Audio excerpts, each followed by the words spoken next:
it's a Monday. It is a Monday. This is not a drill. We're starting a new week. And in fact, that final week of August. And we're so excited to be spending the day with you. And then, of course, with you, Ryle. Oh, yes, Chris. I'm so excited to be with you. Obviously, starting Monday on a fresh note. And that means you can feel the energy, you can feel the vibes, you can feel the promise of everything we are going to conquer this week. And it all starts with a Monday. Oh, I love to see it. And it all starts also with finding your voice, which is exactly the theme that we're getting into today. How we communicate to show up every single day. Yeah, now let's start off the list with a whole lot of good stuff coming through this morning. Firstly, we've got Marika Riedeman, who joins us to unpack the silent signals we send through our body, language, and a voice. Now, we're also exploring the power of sound with Chris Rowland and the Ikona Youth Choir, ahead of their immersive live experience. Get ready to be whisked up in the ambiance of this beautiful sound coming through. Oh, I cannot wait for it. I'm so excited. Okay, then finding your voice also means knowing how to use it and your body when it matters. So we've got Jess Manine,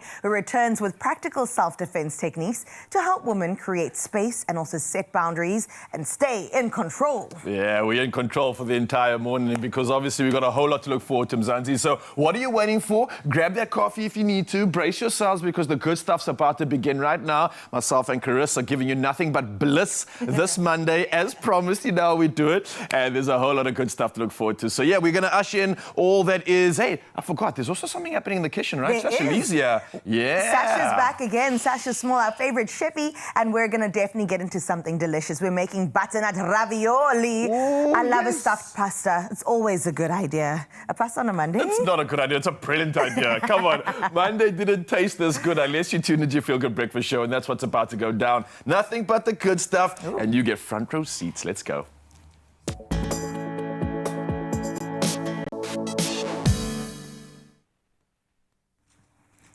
Well, it's just gone 2 minutes after 6 o'clock. Time for your national news headlines. Here's your first update. City Power says it is responding to an electricity outage affecting several parts of Johannesburg, including Soweto. Now, the Fortsburg substation was isolated after smoke was detected in tunnels, prompting teams to assess the network. Affected areas do include Kibble Park, Mondio Eldorado Park, Soweto, Brixton and Rivalia. City Power says it has deployed staff to investigate the disruption, but there is currently no indication of when power supplies will be restored. Residents are urged to await further updates on the outage. In other national news, President Cyril Ramaphosa has appointed Minister Selinda Beni as Acting Minister of Health from Monday, the 24th of August, until the 30th of September. Ramaphosa's spokesperson, Vincent Magwenya, says Ndabeni will perform all functions of the health minister during this period. Health Minister Joe Phaahla remains on sick leave. Now, the temporary appointment is intended to ensure continuity in the department while the minister is away. Ndabeni will oversee the full health portfolio and its responsibilities until Phaahla is expected to return from his leave.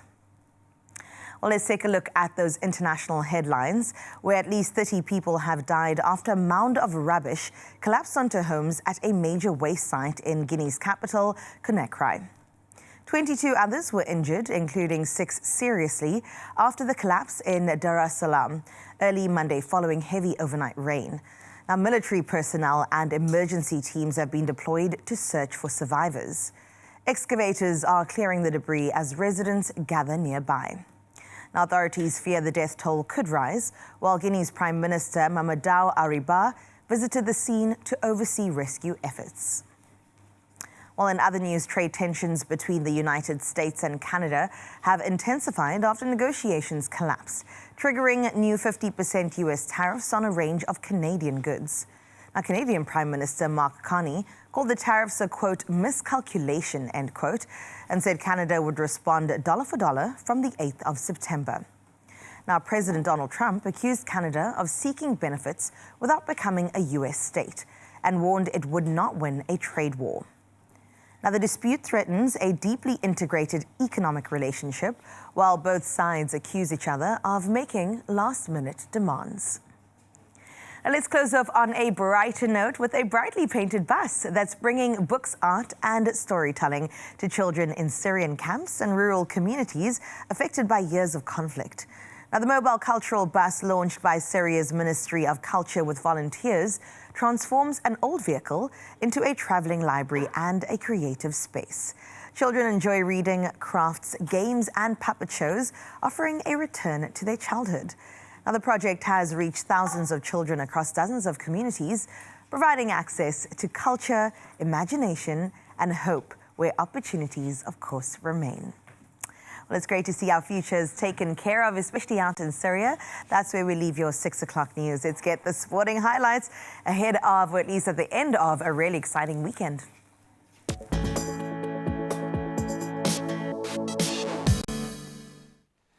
Thank you so much, Carissa. Yes, let's talk all things sport this weekend. But let's talk about the good stuff first. Now, let's go into the world of sport awards. That's where the G-Man was holding the helm. And we're talking about sprint sensation Akani Sambini, who's been named Sports Star of the Year at the South African Sport Awards. Now, Sambini was recognized for his Olympic silver medal in the 4x100 meter relay. Now, this is where the team set a national record. Now, alongside this, swimmer Pieter Coetzee was named Sportsman of the Year, while Prudence Sekgodiso took home the Sportswoman of the Year award. Well, carrying on with all things awards alike and moving to the world of football next, Golden Arrows have been awarded a 1-0 advantage over Mamelodi Sundowns, this being in the first leg of their MTN 8 semi-final. Now, a first-off strike from Junior Dion proved decisive as Arrows produced a disciplined defensive display to frustrate the hosts. Now, the results give Arrows a vital lead into next weekend's second leg. All right, I'm going to ask the rest of Mzansi to brace themselves for this one. Obviously, the Springboks surrendered their position at the top of the world rugby rankings. Now, this happening after suffering a 33-16 defeat to the All Blacks.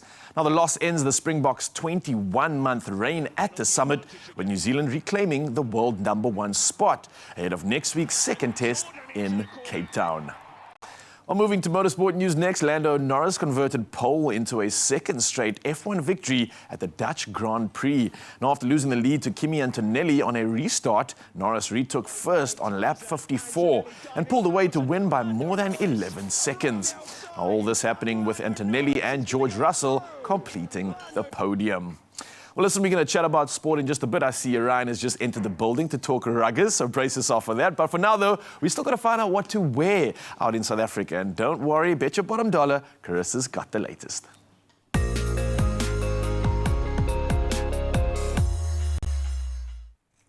Thank you so much, Raul. Let's dive straight into it at the start of a new week. Our first stop being Polokwane. We're out in Polokwane on this Monday. Partly cloudy skies will take over much of your day.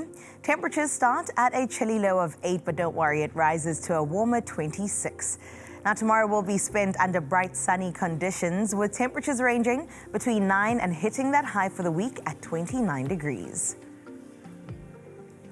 And then out in Klerksdorp, mainly sunny skies will set the tone for your day today. Temperatures will start at a nippy 7, climbing to a hot high of 27 today. As for the upcoming days, you can expect a minimum of 26 degrees, with your max sitting at 28 for both Tuesday and Wednesday. Pretoria, on your side of town, sunshine will brighten up your skies with lingering clouds. Temperatures will range between a fresh 11 and a high of 26 degrees. Now, lingering clouds will stick around with temperatures reaching 28 for the upcoming days, which again will be your peaks of the week. Further in Gauteng now, out in the City of Gold, Johannesburg, predominantly sunny skies are set for your day. Your temperatures will move between a chilly 11 and a high of 24. Now, sunny and cloudy conditions will define the coming days, with daytime highs reaching 25 degrees consistently, with some chilly mornings along the way. Well, that brings us to Mbombela next, where today you're all set for some sunny skies. Your temperatures will sit between a low of 12 and a high of 25 degrees. Now, as we head into the week, rain is likely from Thursday at 40%, with the next 2 days leading under some sunny skies. In the beautiful Bloemfontein, sunny skies will hold throughout your day today. Temperatures starting from a cold 4, climbing to a max of 25. Now, sun-filled skies will turn cloudy from Wednesday. Now, as we look into the peaks of the week, 27 for both Tuesday and Wednesday is what you can look forward to. And then to the coastline we go. Starting out with Richards Bay, you can expect mostly sunny skies, accompanied by northeasterly winds. Now, temperatures will sit between a cool 14 and a high of 25 degrees. Grey skies will define your days from Wednesday, with rain forecast at 45%, easing slightly by Thursday to 35%. Heading into Durban next with sunny skies that will take over your Monday. Temperatures ranging from a cool 13 to a warmer 24.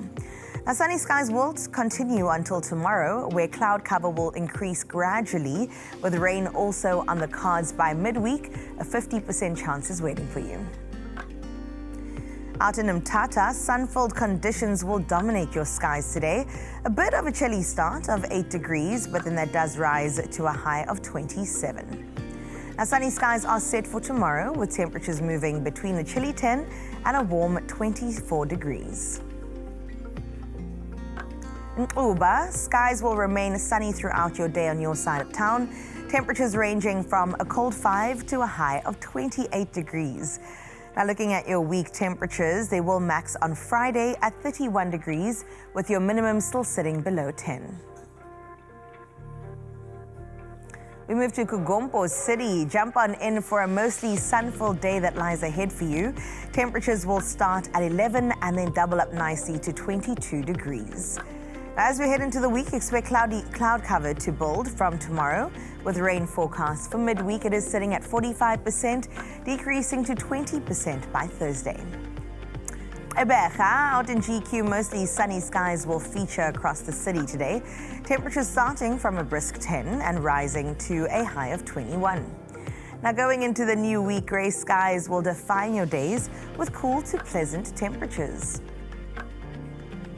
And then out in the gorgeous George, much of your day will be spent under partly cloudy skies. Let's delve into your temperatures. A cold one of 8 is your minimum. Your max will greet you at 19 degrees. Now, tomorrow brings you cloudy and humid conditions. Your daytime high will sit at 16, which is the lowest for the week. It increases to 19 again by Wednesday. And out in Cape TZ, Mother City, partly cloudy skies will remain in place for most of your day in Cape Town. Temperatures sit between 12 and 19 degrees. Now, tomorrow ushers in strong winds. Temperatures will shift from a morning low of 12 to a daytime high of 21. That brings us on over to Sutherland next, with a sunny day that lies ahead. Gentle westerly winds is what you can expect. A very cold start of 7 degrees will increase to a high of 25. A mix of both sunny and cloudy conditions will define your coming days. There will be some pleasantly warm temperatures between 24 and 26 throughout the week. All right, Kimberly, what is it looking like on your side? It's all about those sunny skies that are set to dominate your forecast. Don't be worried about the chilly start of 6 degrees. It does increase to a high of 28. In fact, the entire week will be nice and warm. 30 tomorrow, 29 by Wednesday and Thursday, heading into the weekend. Final stop is Uppington. Out in Uppies today, you'll look up to bright sunny skies.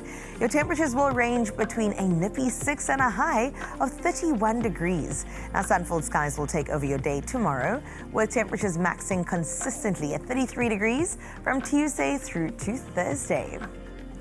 Well, do enjoy the really good weather across the country. Doesn't look like there's much rain that you can expect, but definitely some warmth along the way, which makes me think that spring is definitely knocking. But let's see what it's looking like out in Gauteng in Albertville. Dwayne Klaassen, our family, got in touch with this. And when I look at this image, it definitely confirms exactly what I said, that yes, spring is on the way and we've got to prepare ourselves for some warmer weather. Thank you so much, Dwayne, for showing us what Gauteng is looking like through your eyes. A nice 16-degree day is what you can expect on your side of town. And continue letting us know what exactly it is that you are waking up to. Here's the number, 063-036-9649. That's your direct line to reach us in studio. And yes, we do want a feel-good show, so make sure that 7 o'clock does exactly that.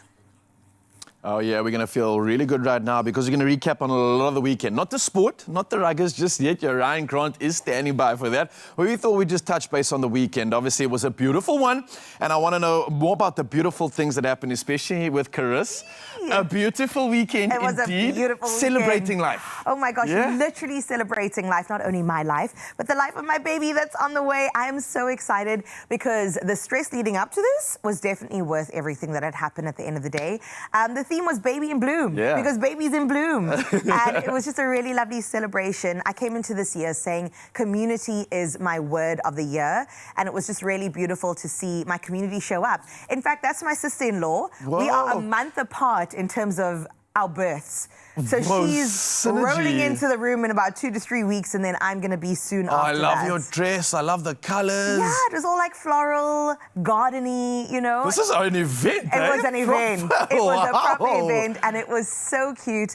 Yeah, just every little detail came together beautifully, and I'm just grateful for the people I can rely on, because I'm thinking aunties and uncles, when this baby's out, I'm going to send them over to everywhere. It definitely Everywhere. takes a Everywhere. community. It takes a Listen, village. and if it does take a village, that means that the village influencing in such a good way, Yeah. you're going to bring up a superstar. I It's hope guaranteed. so. She has no choice, in fact. She has to be a superstar. And then yesterday, I don't have any pictures of it, but it was my 1-year anniversary. So it's so crazy to Wow. think that a year ago I got married, and now we are welcoming a little baby. A lot can happen A lot in a can year, happen in a right? year, A whole right? new life, a whole new world ahead of you. This is so Crazy. beautiful, Chris. Yeah. And I'm echoing these sentiments because I've really just understood the value of life, especially this past weekend for myself. It was a bit of a juxtaposition to yours. Please tell me and more. another reason why I couldn't be there, my mom obviously passed away recently, Yeah. was very broken by that, but we've entered this beautiful era where we've gotten to celebrate her life. So this past weekend, my family was down and we got to scatter ashes. Wow. And it was such a beautiful opportunity. We went out into the mountain with the Sure. family,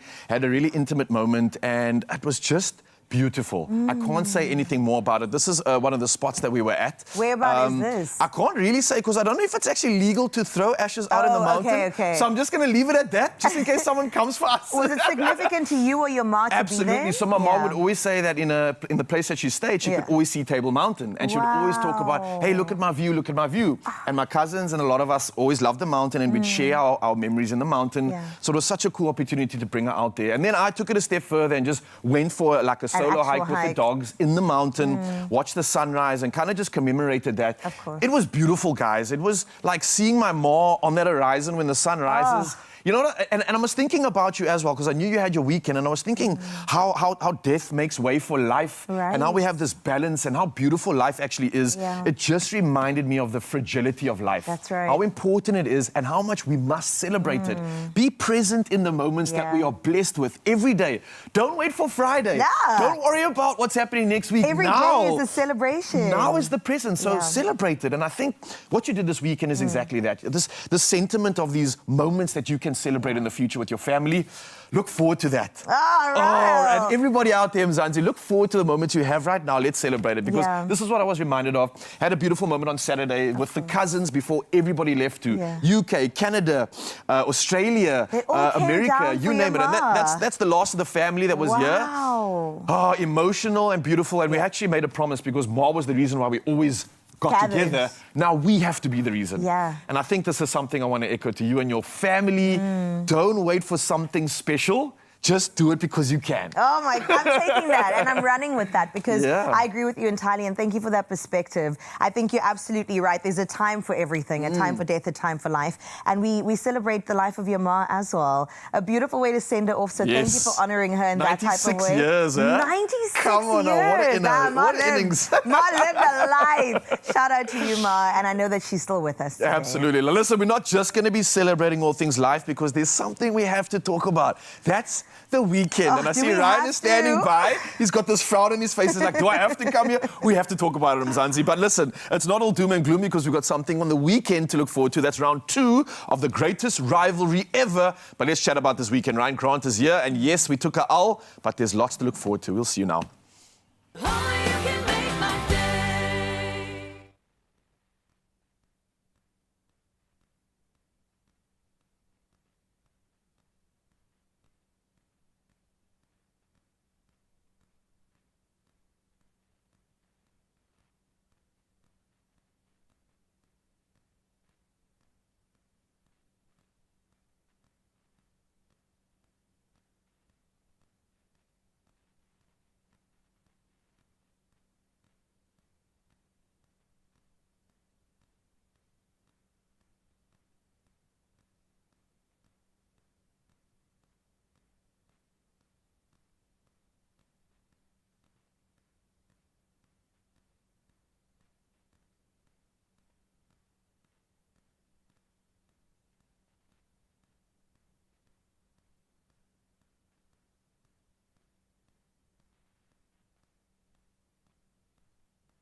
It's my feel-good breakfast show.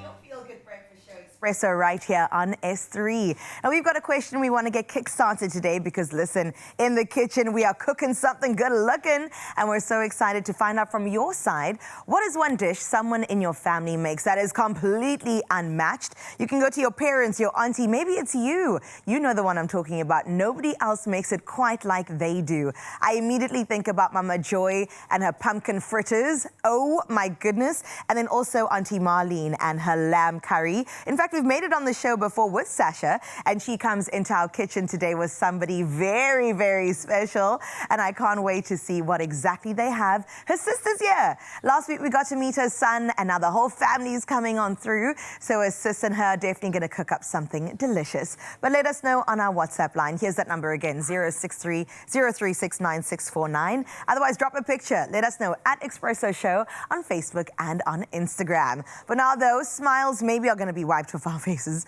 because we've got to talk about the sporting weekend that was. Hade Springboks, maybe next time. Couldn't have said it any better, but don't worry, we've got some professionals here to chat all about it. Yes, we're talking about the weekend where the Springboks were beaten 33-16, and that was by New Zealand in the opening match of the latest chapter in one of rugby's greatest rivalries. Now, South Africa struggled to find their rhythm as the All Blacks took control, with the Boks unable to turn pressure into points when it really mattered. So the question is, what went wrong for the world champions? Where did New Zealand get the upper hand? And what can the Springboks take from the defeat? Well, joining us to break down the match are the ever greatest analysts, Ryan and Levi in the building. Gents, thank you so much for joining us. Thanks, How are we doing this morning? Yeah, right. I mean, obviously, as you just said, this morning was a tough drive in. I was like, I mean, I'm so happy to see the team here again, but like not so happy at the Springboks. So like, am I smiling out here or like, what's the story? We can chat Premier League maybe. Levi, were you keen for that rather? No, I'm happy about the weekend, but I'm positive going forward. I think, the Springboks, there's often times where we've taken the step back. Like I think we saw 2019 World Cup, 2023 World Cup, and against the British and Irish Lions. We lost important matches, but we ended up winning. So Levi, you're saying that this was a strategic L? Yeah. What I'm saying is never write the books off. Yeah, but listen, guys, let's get into it, man. We have to unpack this because, I share your sentiments, even right now, after taking that L, Levi, that I'm not despondent. I'm not as upset with it. I'm just like frustrated because I don't know about you, but it felt like we threw that game away. What do you think was the crux in this game? What was the reason for why the Springboks lost? I mean, 5 tries to 1?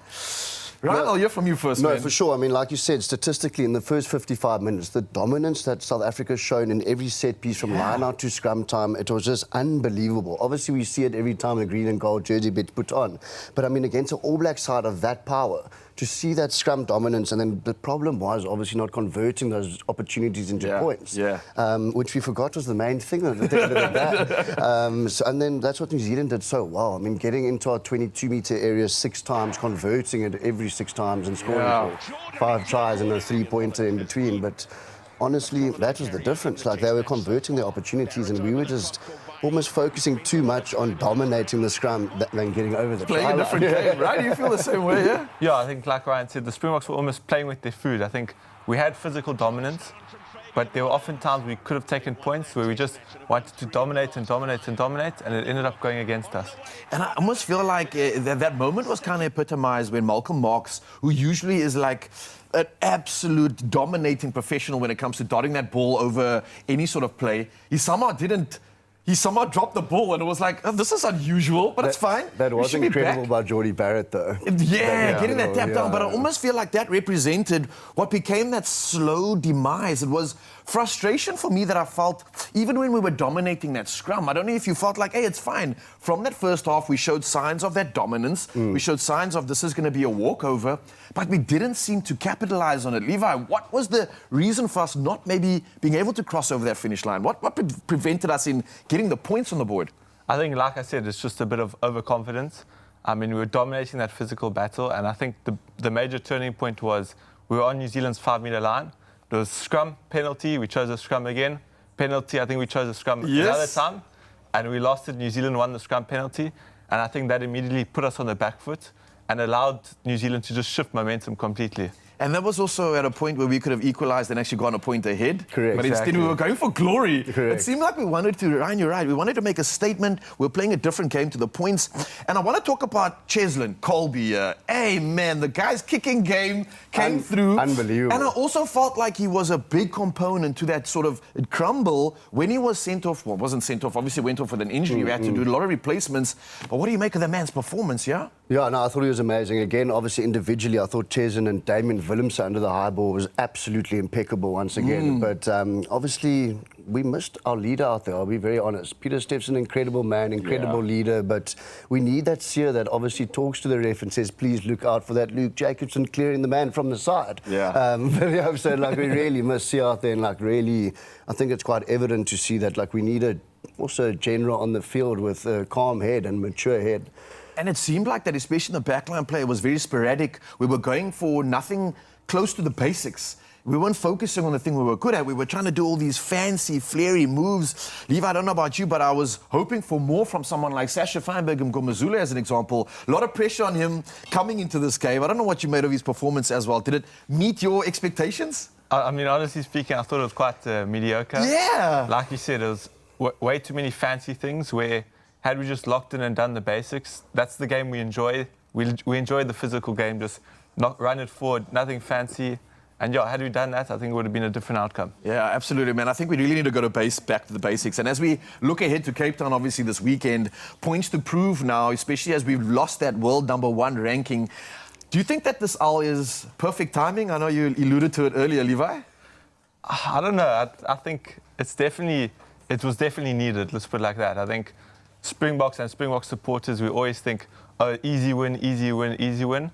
It's about time. I think we just come to ground and we move forward. Get a bit of a humbling, Ryan. You think it's a good time to be humbled, right? Literally, as we spoke about earlier, rather now than next year. I mean. Yeah. And what do you think it is that we need to do and change in our game in order to take that W this weekend and turn things around?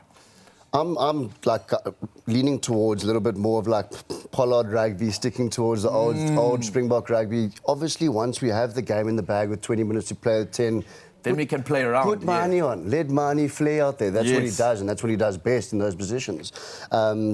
So that's what I really want to go back to. I want to see Wilco Low getting a scrum penalty after scrum penalty, kicking for touch, Malcolm Marks finishing. It's those small little margins that obviously changed a massive result. Yeah, I'd love to see them be more clinical. Levi, what do you think? What would you hope to see this weekend from the Boks that we didn't? Look, I think we had way too many turnovers, way too many handling errors, and I think those are basic aspects of rugby. So if we just need to lock in on our basics, and then it will be a different game. I couldn't agree more. Gentlemen, thank you so much for braving this conversation. I'm glad we could keep it positive because there's a lot to look forward to, obviously, as we hopefully retake that crown and the world #1 spot. It's happening this weekend. It's Advantage New Zealand. We're talking about rugby's greatest rivalry. And after the All Blacks claimed a 33-16 win in the opening clash, oh, the boys and girls are licking their wounds right now. But there's little time for the Springboks to dwell on the defeat. The teams now head to Cape Town for the second match of the 4-match series. Obviously, we'll hopefully have the boys here discussing it all, but the next chapter takes place Cape Town Stadium, Saturday, 5 p.m. is the kickoff, and hey, the boys need all the support we can get. Thanks, gents. Thanks, Rob. Thank you. Thank you. Oh, you can make my day.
It's my feel-good breakfast show. It is your Feel Good Breakfast Show, and welcome back to it as we get into the theme of today, all around finding your voice. Now, we know it's not just about the right words that we're looking for, it's also about how you show up when you say them. Before we've even spoken, our posture, our eye contact, our facial expressions, and even the way we use our voice is already communicating something about us. Yeah, now joining us to unpack the subtle signals we send every day is communication skills trainer and training actor Marika Riedeman in the building. And already intimidating us because I know she's judging us, analyzing us, and getting the full 411. How are you doing this morning? I'm good. Thank you for having me. Yeah, this is really, Yeah. really spicy stuff. And, I'm really excited. I'm intrigued about it as well, yeah. So am I. Okay, so before we even get into, our words, we often hear that standing tall is something that we've got to approach life with because that's your posture. How can body language really influence how people see us? Well, it contains 70% of our communication. Wow. So, yeah, it's a lot. You can tell a lot by someone not saying anything with words. Yeah. So it's not about what we say, it's how we say it that's so important, right? Yeah. And the expressions, I would imagine, that form part of that. We have this term micro-expressions, Yes. which I don't think we even have control of, but what No. would you define that to actually be, and maybe an example of it? It's how you really feel. So your brain makes you feel things which you can't regulate and which you can't Hide. Yeah. So, for example, if you talk to someone and you see this, they might be confused or they might suspect you're not saying something that is true. And when you see a lip going up like this, it might be contempt. So you need to see those signals, but there are always more. You need to see 3 or more signals to really say that Confirm. it means something, yeah. Sure. And that confirmation comes through, I guess, more communication. But they say that some people's facial expressions give everything away. Yeah. They're trying to keep it cool. They're trying Yeah, to... you see it with me, yeah. Oh, Yeah. is it like Yeah. that with you? But then their face is saying something else that their mouth is not saying. No, you need to look for consistency. So you first establish a baseline, and then when you see 3 or 4 signs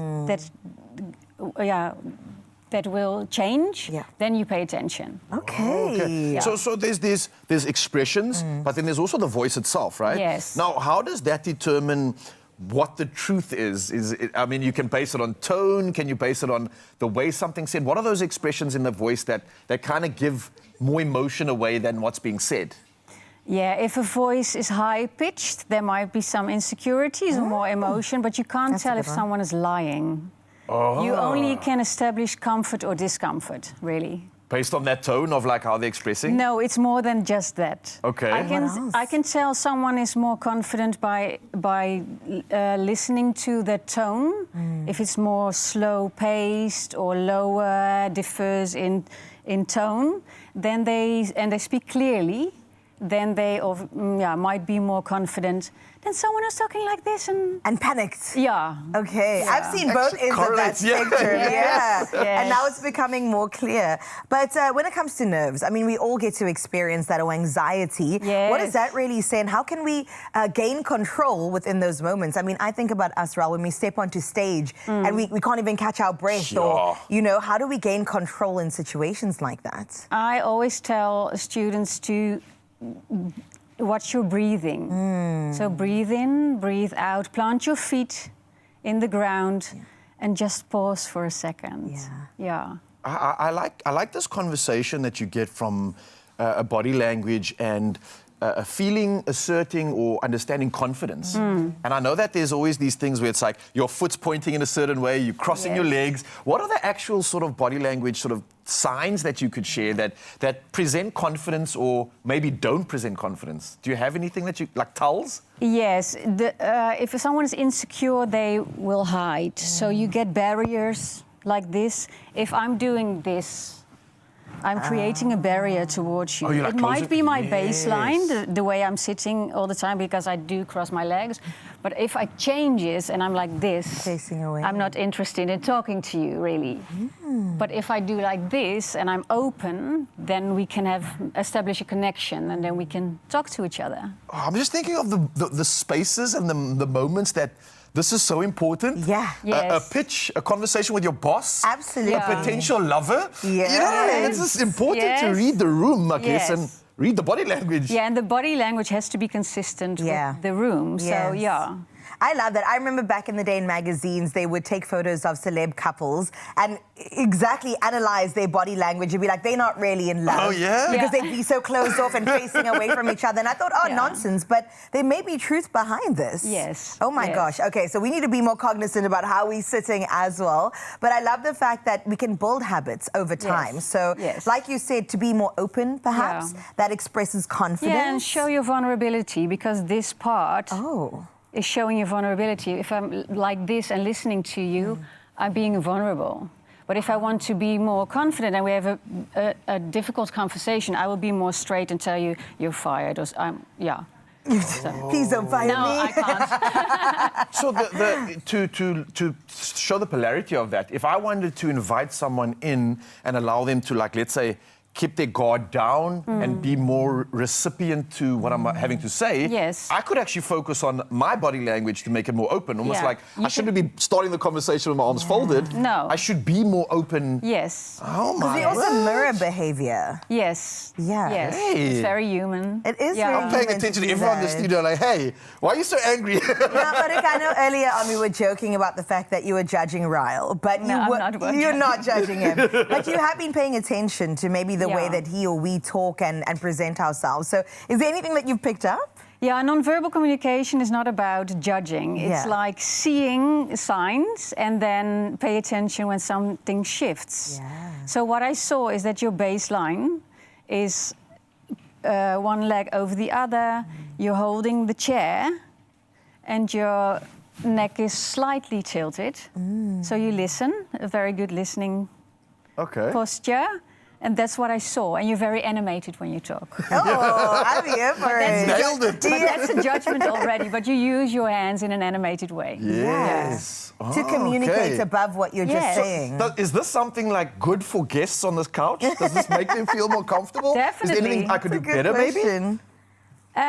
If you want to be more open, you can Open the lens. sit more. You take more space. Okay. So then you sit towards me. So, like, really, like, But trying we're to... sitting in a Awkward difficult angle. angle, so that might be difficult. But you can, if you want to, and really have a deep conversation with someone, you can Lean in. lean in a bit. I see G do this all the time, He actually. does, G ends yes. up sitting on the couch over Yeah, here. he's on top of people. Hey, G, man, you don't share all these beautiful tips with us, bro. I see you, man. I This is why love the man's that. such a good MC. Well, Marika Ridderman's going absolutely nowhere. We've got part 2 with her coming up in just a little bit. And maybe she will give Ryle more tips and tricks about how he can stick around here on your Feel Good Breakfast show. But don't go anywhere. We'll be straight back after the break. Oh, you can make my day.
It's my feel-good breakfast show. Hey, Mzansi, what's happening? Welcome back. Your Feel Good Breakfast Show on this beautiful Monday morning. And we're going to have a beautiful conversation all about communication. If you just tuned in, you missed something epic earlier. This short workshop, communication expert Mrs. Marika Redeman will be putting presenters' body language under the spotlight, showing how posture, gestures, facial expressions, and eye contact can reveal what they may be communicating beyond their words. So I love the fact that, Marika, we got into this earlier. You were talking about some signs that you picked up with me, Yes. just with the few minutes that you had. Well, we do want to recap on that first before we go into the next part. Yes, what I saw is that you cross your legs Yeah. and that you Hold on to the- you hold the. Is this like security for me, like safety? It might be, but it's consistent with the place you're in. Okay. Because you will not sit on the couch at home like this. Probably not, yeah. Probably be not lounging. Yes, exactly. So your baseline is different from home, and you are animated when you talk. So Yes. you use hand gestures in the Clinton box. This is called the Clinton box, and you illustrate what you're telling me. And is that a good thing? Not a bad thing necessarily. We don't judge. Oh, we don't judge. Okay. And that's something that you've We clearly... listen and see. And You don't clearly judge. echoed that it's not about judgment. It's about No. just gaining information Yes. and being able to read the room better. Yeah. What other sort of examples could you portray right now? I mean, there's something we can showcase to the audience to get an insight into what's going on, yeah? Yes. So Yeah. I'm going to give you a card. Okay. And I would like you to sit how you're sitting right now. And then I will give you a card, and you need to try to make some changes to your body language on the emotion you're feeling. Based on this. Yes. Okay, all right, all right. Must I show the audience? No? No, not yet. This is a weird one. Okay. So. There's a lot going on already. Yeah. Okay. Okay, I think I'm ready. Okay. Okay. So you opened your legs. You put your shoulders back. I did do that, yeah. Your mouth There's went a up. I see your eye muscles twitching. So if I am interpreted now. because you're not judging. I'm not judging, Yes. but I interpret excitement. Whoa, definitely. So it was a little bit of nerves, but nerves are good for me because I love this Yeah, and I but get you were excited like by this. this. Should I show the Yeah. audience what it is? Yes. So I got shown a picture of a roller coaster ride, and I don't know if you can tell, if you can see this at all. But this is obviously something that gets me a little bit nervous, but way more excited. Like the thrill of this, I invite. Yes. I'm very open to this. I actually want to go on one of these because I haven't been in years. But you were nervous because you were doing your legs. Was that a little bit of nerves?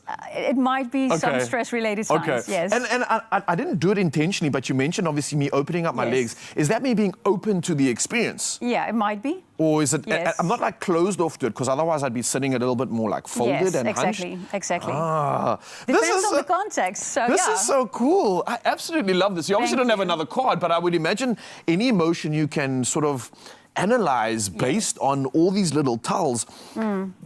Anything on Carissa by any chance? I know that she's quite an interesting character because she's got another sort of energy inside of her. Does that ever throw you off in terms No. of like mom energy coming through? Does it resonate? I love mom energy because I'm a mom myself. Oh, okay, so you can resonate with that. Yes. Ah, okay, I love Yeah. that.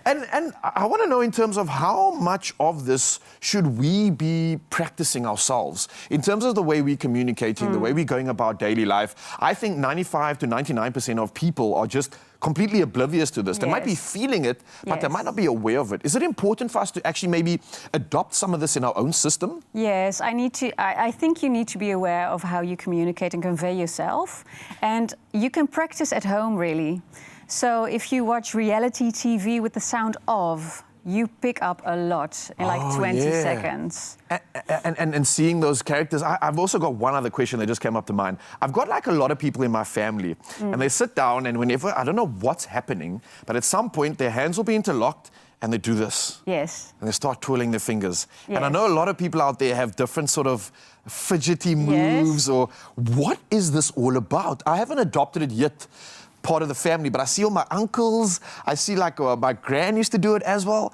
Any idea what this is about? Is this like one of those fidgety things where you rub your finger or something? It might be baseline, but it's also like thumb sucking for adults. Like this. Why do we Or do that? this. What is that about? It's to relax ourselves. Like a coping mechanism? Yeah, might be. Might be. Interesting. But you need more information too. But if I was to Yeah. just see somebody maybe sitting down and while they're chatting to me, they might be like, let's say, rubbing their hands, maybe moving a bit, they haven't kept still.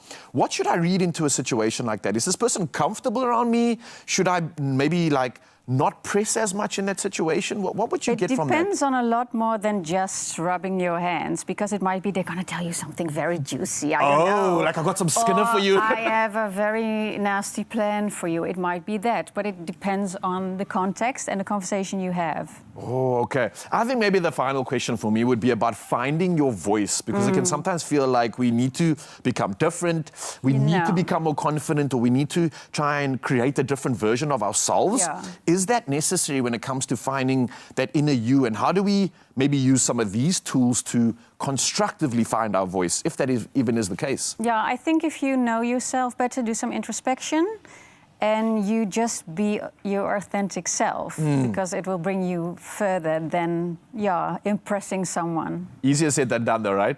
Very much true, yes. You learn that later in life. And with your experience, would you have any advice that we could share with those watching right now? Maybe they've been inspired or want to try take this on more. Sort of direction could you put them in? Yes, be more aware of your surroundings, be more aware of your own body language, sit in front of a mirror and practice sometimes, or just follow some training.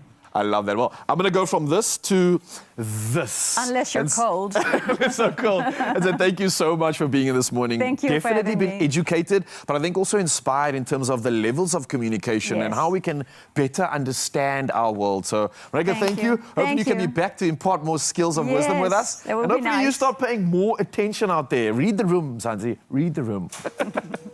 Well, the room that you can read right now is the kitchen, baby. And I'm remaining open, especially because of the delicious dessert we're about to get into. Because listen up, there's nothing quite like the bond between sisters, especially when it comes to good food. But also those family stories we share over the stove and a little friendly kitchen banter that is involved along the way. Now, it's Mondays with Sasha Lee Small, and today she is joined by her sister, the beautiful Anthea Morrison, to create a beautiful three-course menu. We're starting with store-bought butternut ravioli because, yes, convenience, transformed by garlic, cream, burnt butter, crisp sage, and also toasted pine nuts, and of course, topping with some Parmesan cheese. Ladies, welcome. Hi. Welcome to our crazy kitchen. Anthea, and thank you for joining us today. Thank you. It's an honor to be here. Oh my gosh, Sasha, last week we met your son. Now we're Yes. meeting your sis. The whole tribe. And everything is going to tell us exactly the kind of person you are. So your son did say, Mom makes good food. We made delicious bacon and French toast. I got to ask the sister, though, because she knows you better. Oh yeah, she knows me longer. She knows you longer. And then how are we feeling about Sasha's food? Sasha's food is to die for. Is it really? She's got that magic touch. She can make crumbs look gorgeous and taste amazing. I believe you. How good is Anthea cooking, Sasha?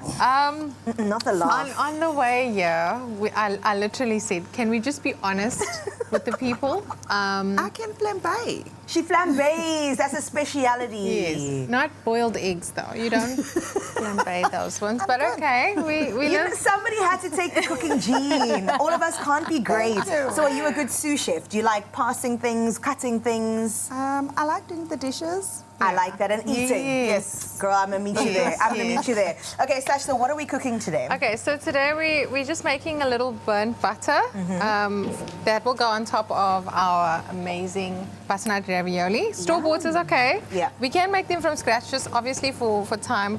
For today, we thought We've let's saved some just, time, yeah, it's yeah. Monday. We don't list to be rolling pasta today, but what we're going to do is get good quality butternut ravioli. We're also going to start the base of our sauce, and we're going to add some sage into our burnt butter. You say burnt butter. I feel like Anthea could have flambéed that butter. You know what I'm saying? 100% she could have. So we're burning sage in the burnt butter. Yeah, it gets rid of some evil spirits as well. No, I'm just kidding. I like it. I like it. Listen, the aroma, the fragrance, and the taste in that burnt butter, it gets a little crisp. So it really just adds so much depth to the dish. So before we move on, what are we looking for with the sage? Is it getting dark? We're looking for crisp- light and all the spirits to go away. No, I'm just kidding. It needs to get nice and toasty, not too dark, because then it burns and it has a really bitter taste. Sage naturally has a very unique taste and flavor aroma around it. So you want to kind of just watch that it doesn't crisp too dark. So just a golden brown there. Right. And then let's start on our sauce. So just a heads up on the ravioli. Once they all rise to the top, they are done. We can scoop them out and just throw them into the pan. So this process has to be quick. We've got some garlic and one just block of butter. Just going to turn this on quickly. Sure. And also fresh garlic. Anthea did cut it for us, so we know that she has contributed in the kitchen, okay? She has paid her dues so that we can taste this. What is your favorite thing that Sasha makes? Does she have a signature dish? My favorite is the salmon pasta. Ooh. Oh, Didn't you make that for us on the Yes, show? I did. And she didn't bring any home. Wow, it's like that. No, we had to eat on set. You'll forgive us. You'll forgive us for that. But growing up, were you guys spending a lot of time in the kitchen? What was the setup like? Mostly my mother. She Yeah. learned from my mother. I was not so much. I was out there. They were doing their thing. And then between her and my mother, she just got the genes. She got the roti making, the baking, the curry down. Oh, I love. Sometimes when I go in the kitchen, she always comes back in to show me who's boss, and I love it. She said, let me pull rank real quick. wow. I love that. Sash, what are we adding in there? So Anthony's actually downplaying her ability to do anything in the kitchen. She's really a good cook as well. Okay. During COVID, we spent, I think, a month just baking and cooking. I mean, that's all we had time to do. So these are ready. Okay. You can just pop them back in the bowl. And We then did we'll- say pulling Yeah, rank. Did yeah. you see that? Did you see that? These are ready. Yes, chef. And I mean, we spent a lot of time in the kitchen cooking and baking, and we've always entertained. So our homes were like the entertaining homes for I the love family that. to get together. So she's really good at a few things. What's the few things? Well, she's good at creme brulee, and like the things that What? You she say that so likes. casually. That's not an easy thing to do. It is. Oh, sorry. It sounds real It really fancy. is that easy. Creme brulee is simple. Oh. And Anthony's going to show us exactly how simple it is just now. Is it on the menu for today? Are you Yes, okay? it is. I'm We're putting gonna out the flambe pressure. it. We're gonna flambe it. Okay, that part I know. The top gets nice and crispy. What else are we cooking today, Sasha? Today we are going to do like a traditional Sunday lunch vibe. We're doing a nice roast chicken that we'll show you guys about in a bit. So I just want to switch There everything you go. off. You got it. Okay, so now we're going to just add our sauce, our pasta to the sauce quickly. So in that sauce was just some cream, salt, pepper, butter, garlic. Garlic, that's it. That's it. Yummy. You want to keep it simple. Simple is sometimes better, especially with pasta dishes.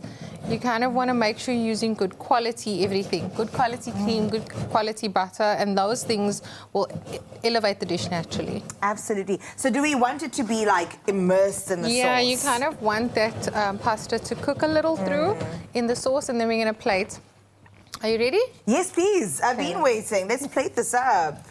A beautiful plate of that too to match the food. Well, I hope you've been enjoying our Mondays with Sasha. If you want it to be a regular feature, let us know. 0630369649. She's part of the family now. And of course, you can scan that QR code. This is one of 3 dishes, mind you. We're yet to get into a delicious Sunday meal. People call it 7 colors. 7 colors. 7 yeah. colors it is. And then, of course, a delicious creme brulee by our flambe queen in just a little bit. But now we're going to let this cool down slightly as we top it with our burnt butter and sage. Let's get into our wonderful news headlines as we get into the second hour of your Feel Good Breakfast Show. Well done. Oh, you can make my day.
It's my feel-good breakfast show.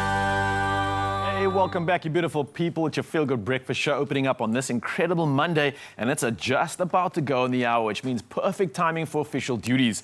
Now, let's start off with national headlines. Now, South Africa faces an infrastructure funding gap of more than 1 trillion rand, with government seeking investment to finance major projects.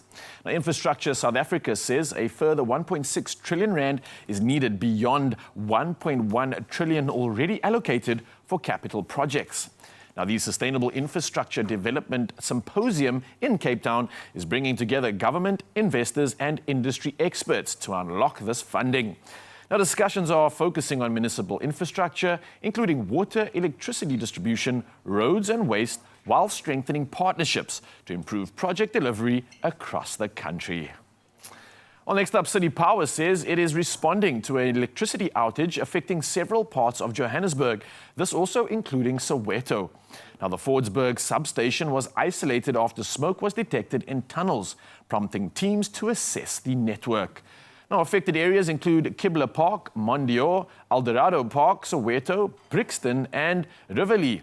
Now, City Power says it has deployed staff to investigate the disruption, but there's currently no indication of when power supplies will be restored.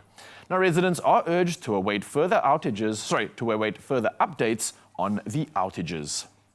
Well, we move to international headlines next, and nearly 2 weeks after severe storms hit Indiana, almost 30,000 customers remain without electricity, with Gary among the hardest hit communities. Now, 7 people died across the Midwest after tornadoes and flooding struck on the 11th of August. Now, residents have struggled with food shortages, hygiene and access to medication, while charities provide support. Now, utility company NIPSCO expects power to be restored in Gary by Wednesday. Now, Governor Mike Braun has demanded faster repairs and requested a major disaster declaration, and that to unlock additional federal assistance for affected communities. Well, next up, at least 30 people have died after a mound of rubbish collapsed onto houses and homes at a major waste site in Guinea's capital, Conakry.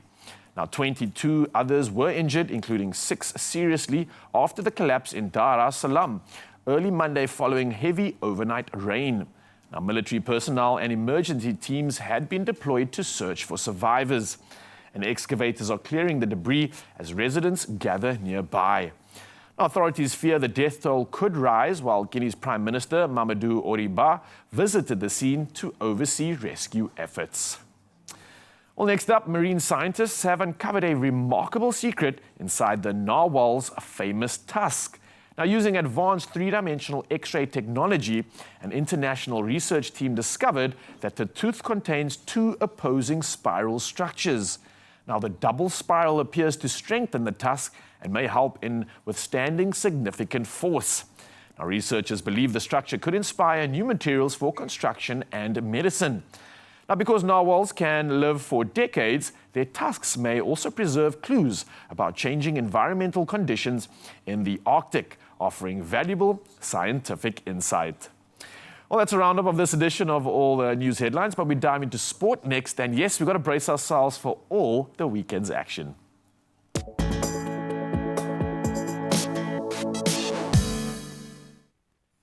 And diving into all things sport once again, we start off with the SA Sport Awards. That's where the G-Man was our beautiful MC. Now, we spoke about so much, but we're celebrating sprint sensation Akani Simbine, who has been named Sports Star of the Year at the South African Sport Awards.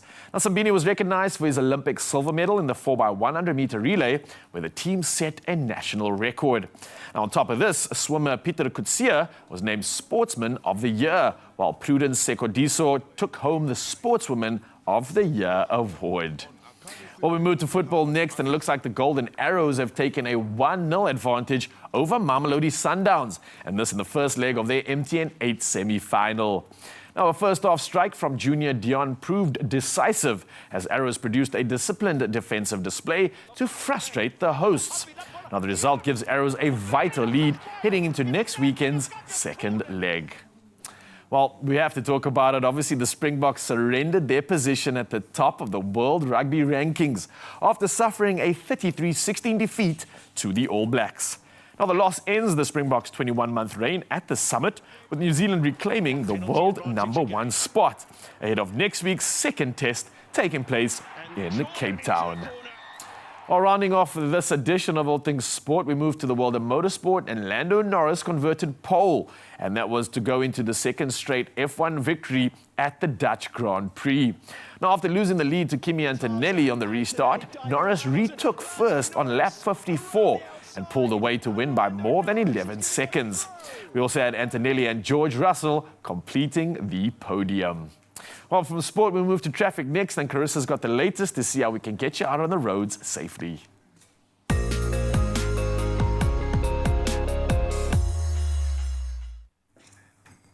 Well, thank you so much, Nature Boy. Let's check out what's happening out in Cape Town. In Bellville, on the R300 ramp to the N1 inbound, heavy congestion has been reported, and daily commuters are advised to allow for extra travel time as they head on out on their Monday morning commute. Sticking in Cape Town, but heading to Athlone next, congestion is building on the N2 inbound ramp to Jakes Catterville Drive. Now, motorists can expect delays in the area and are, of course, advised to remain patient to drive carefully. Well, speaking about driving carefully, we want you to do that and also drive with double the rewards coming your way. Every journey should be more rewarding. Simply fill up at Shell, scan your Shell V Plus rewards card and pay using your ABSA Visa card. Enjoy up to 30% real cashback through ABSA Rewards, up to 50 cents per litre instant cashback on fuel through Shell V Plus rewards, and up to 2.5% cashback on qualifying in-store purchases. Every journey is another opportunity to earn. Keep filling up, keep earning with Shell V Plus rewards and ABSA Rewards. Well, now that you can drive out there with more confidence, let's see how the weather's playing its part. Getting started now in Polokwane. Let's see what's going down on your side at the start of the new week. Now, it's partly cloudy skies that will take over much of your day today. Temperatures start at a low of 8 and rises to a high of 26 degrees. Now, tomorrow will be spent under bright sunny conditions, with temperatures ranging between 9 and a warmer 29, which in fact makes your peak of the week. From Polokwane, we move to Klerksdorp next, with mainly sunny skies that will set the tone for the start of the week. Temperatures start climbing from a nippy 7 to a warmer high of 27 degrees. Now, in the coming days, you can expect a minimum of 26 degrees, with your max sitting at 28 consistently between Tuesday and Wednesday. Then out in Pretoria, sunshine will brighten up your skies with lingering clouds here and there. Your temperatures will range between 11 and 26 degrees.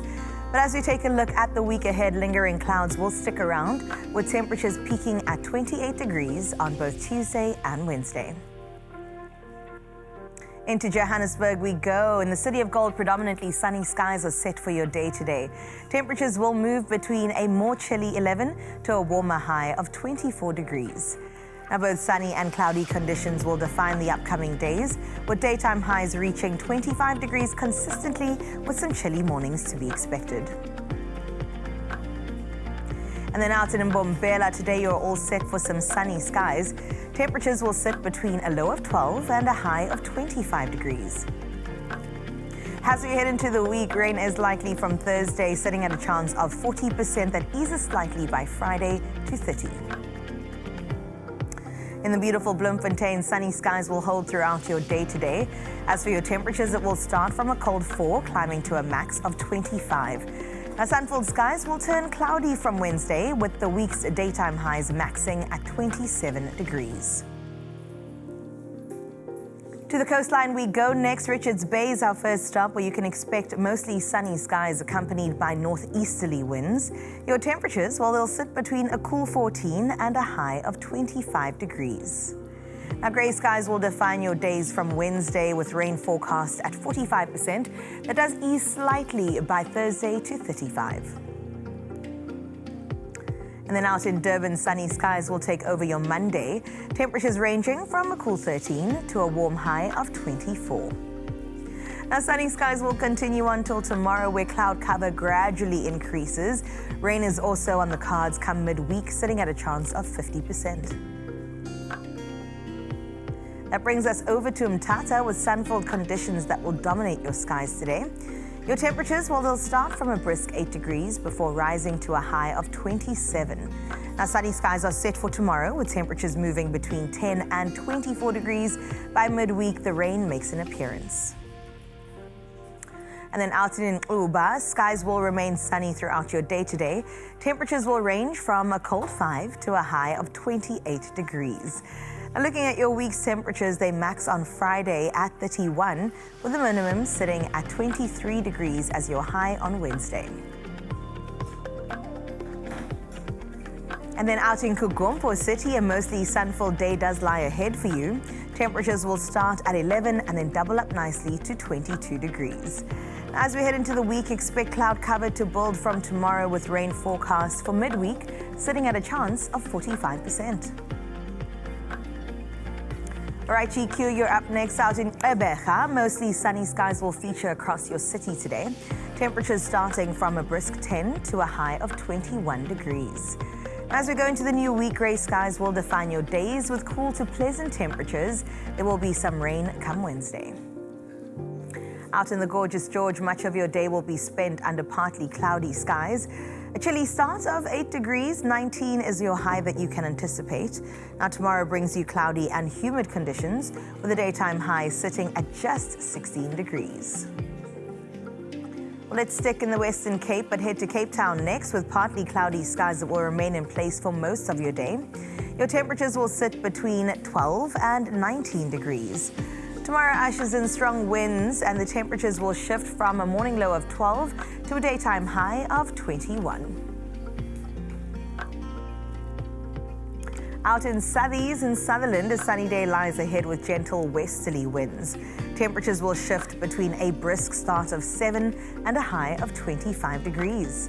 Now, a mix of sunny and cloudy conditions will define your coming days with pleasantly warm temperatures that are set throughout. And then out in Kimberley, sunny skies are set to dominate your forecast for today.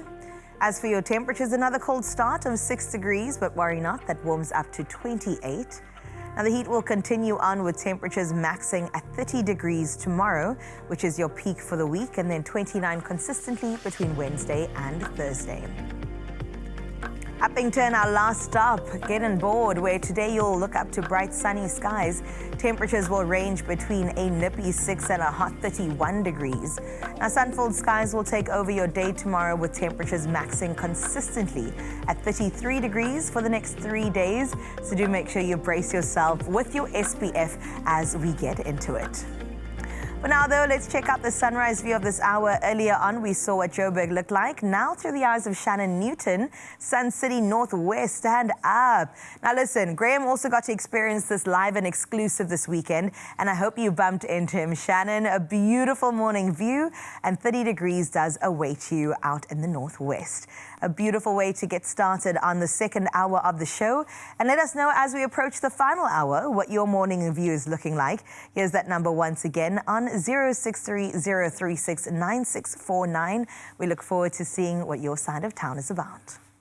We definitely do indeed. What I look forward to is being in the kitchen with Sasha Lee, because she's not here alone. She got the sister here as well. How was the first session? Looked like it was a success. It was a success. Are you happy with Didn't it? burn anything today. So I can fully judge you on the taste of this, Absolutely. right? All your skills in this Absolutely. in this moment. This is my heart and soul. While I'm doing that, maybe you can plug Mzansi in on what is next on the menu. Is something involving chicken? Yes, so we're doing a beautiful roast chicken. It's our Sunday fave. Is that good? Oh, yes. Can I stay? What? How's there like, there's a sweetness in this as well? Yes, so the butternut is quite sweet, but when you burn butter, it elevates the dish and it almost brings like a caramelized smell to the dish. I don't know if you can smell it. I can like experience biscuits. it. It's like a biscuit. It's so warm. It's such a perfect winter flavor. Yeah. The notes are just excellent for this time of the year. Okay, you can stay. Can I stay? You can Oh, stay. So, yay. this is incredible, guys. You definitely want to get in on this. And the fact that the sister's going to be joining us for the roast as well. If you want to get a tradition going on, this might be the one that you take up. And listen, it doesn't stop there, because I want you to literally listen to what's next. Chris Rowland is here. The man's brought in some healing sounds, a bath of ambiance that you get to dive into this morning on your Feel Good Breakfast show, ushering in an event taking place on the 8th of September. Whoa, it's brilliant, it's beautiful, and you get front row seats to the action. We'll see you after this. This is good, by the way. Wow, I'm taking this. Thank you. Only you can make my day.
It's my feel-good breakfast show.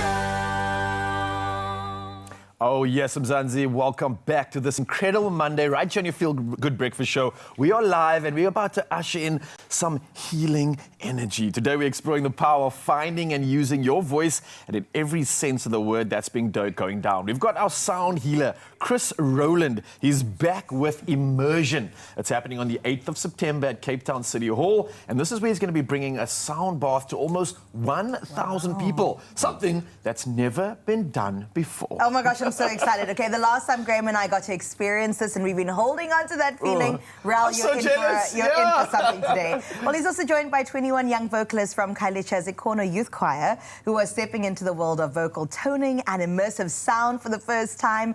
Chris conductor Wande Oko, as well as founder Timna Donkile, join us on the couch to just basically show us how different voices can come together in harmony. Yeah, and what a special time, guys. How are we firstly doing this morning? Are we good? Yeah. Our voice is good. You can hear the bass. This time of the morning, I'm impressed. The oak's got gruff and gristle. I'm just ready to absorb this all, man. I'm so here I'm for grateful it. for the energy that you put together. I'm grateful for this opportunity and the fact that we're doing something for the first time. You said, we mentioned it earlier, traditionally, we're inviting 1,000 people to experience this intimate sound bath. Sure. Thank you, firstly, for putting this together. I think the whole world needs to feel and experience this, but why do you feel like this is the time to do it? We've got to put this together for everybody, and the 8th of September is going to be incredible. And Chris, the you wanna- scale, 1,000 people is crazy. Sure, yeah. Well, the idea came because I thought, you know, people come to the small sound baths. It's like 30, 40, 50 people. We do that all the time. And I thought, who's going to come that wants to experience it, but maybe doesn't want to lay down a yoga mat in a studio and do something more intimate like that. So I thought, let me do it in a large capacity theater where you can sit up in the comfortable, you know, of your seat and then watch this nice, beautiful sound bath. Oh my Say gosh. no more. Say less, say less. Timna, I'm going to come to you. When it comes to also being part of this Ikono Youth Choir, you literally started from nothing. And now we're experiencing something new, something different. So what made you decide to join forces and do something like this? And he was 16 when he started it. Stop it. Whoa! Hey, Nice. speak about youth power. Yes. Firstly, I would like to greet the people who are watching. Starting from Econo Youth Choir, I was very young, as Chris said. I was very young, and I have brothers and sisters at home, cousins, everything. But what I can say is that starting a choir is not an easy thing. I can imagine. It's not an easy thing at a very young age. It's not an easy thing. It's a very huge thing because you have parents, everything, children not going home, everything. They're not doing things straight. Yeah. Not doing straight The homework things. can wait. Yeah. You having comments from parents, everything. But what I can say, what I've been waiting from parents to say, it's changed their lives. Sure. Have changed their lives because now from where we come from, crimes, everything are happening, people are dying. So I thank God for giving me them. So that's it. We thank God for giving you to us, because man. that is incredible. I mean, Chris, this combination is going to be unreal. Here's something that they don't yet know. Yeah. But when we did the first rehearsal with them, so I'm rehearsing with the choir separately and then with our 6 sound artists separately, and then we bring them together. The very first rehearsal that we did with them, and we're teaching them vocal toning, not singing like they normally do with choir songs. So we're singing the vocal toning, which you'll hear today. And during that session, and Wandi was there and he could tell you, that they all went into like a deep meditation.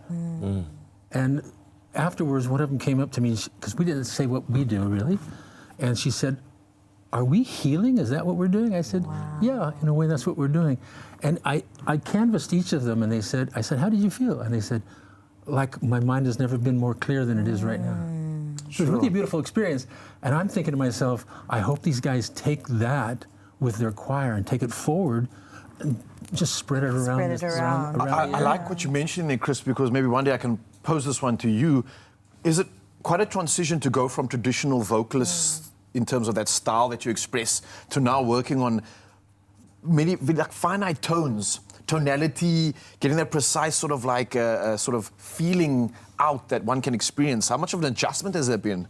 So for me, it was something shocking, something new. So I'm a curious guy, and I have a genuine personality. So when I met Chris, and he showed me the idea, instead of like telling me, there's a difference of when you tell somebody an idea, but when you tell somebody and show them the idea. So it was a new style. So I was like, no man, let's tap in. So after Chris showing us, introducing us to the immersion project, I don't want to lie, I was blown away. Sure. Did you feel something? Did you experience something? Yeah. Yes. It's a feeling that I can't describe, to the point of I say immersion, it's a beautiful adventure for anyone who's willing to tap in spiritually. Sure. So for me, it's a very, very big opportunity. Chris, I got to ask you though, man, because you're tapping into more than just human ingenuity and expression, but these are like ancient instruments that I think you're using as well. I mean, we're tapping into some crazy stuff that's bringing about like ancestral energy. You're combining with this, you're dancing with this, and you're somehow channeling it in such an interesting way. Intentional, I'd imagine, but what sort of pieces are you using to bring this collection together? Yeah. Well, the practice has been in existence for thousands of years. We can go back in history and see when they used sound for healing before. In terms of what we use today, the instruments that we use, yes, we know that all the instruments have certain sounds, and I can determine what kind of instrument will have a kind of sound effect on you, but we never say it's one size fits all. So I can't say I'm going to play this instrument and you're going to feel that way. You're going to feel that way from whatever instruments, and you have a relationship together, right? You have instruments at your feet right well, now? I only brought one today. But is that an instrument? What is that? This is called a hawaka. And it's from, or a water whistle, and it's from Peru. I'll demonstrate it for you. Wow, it's beautiful.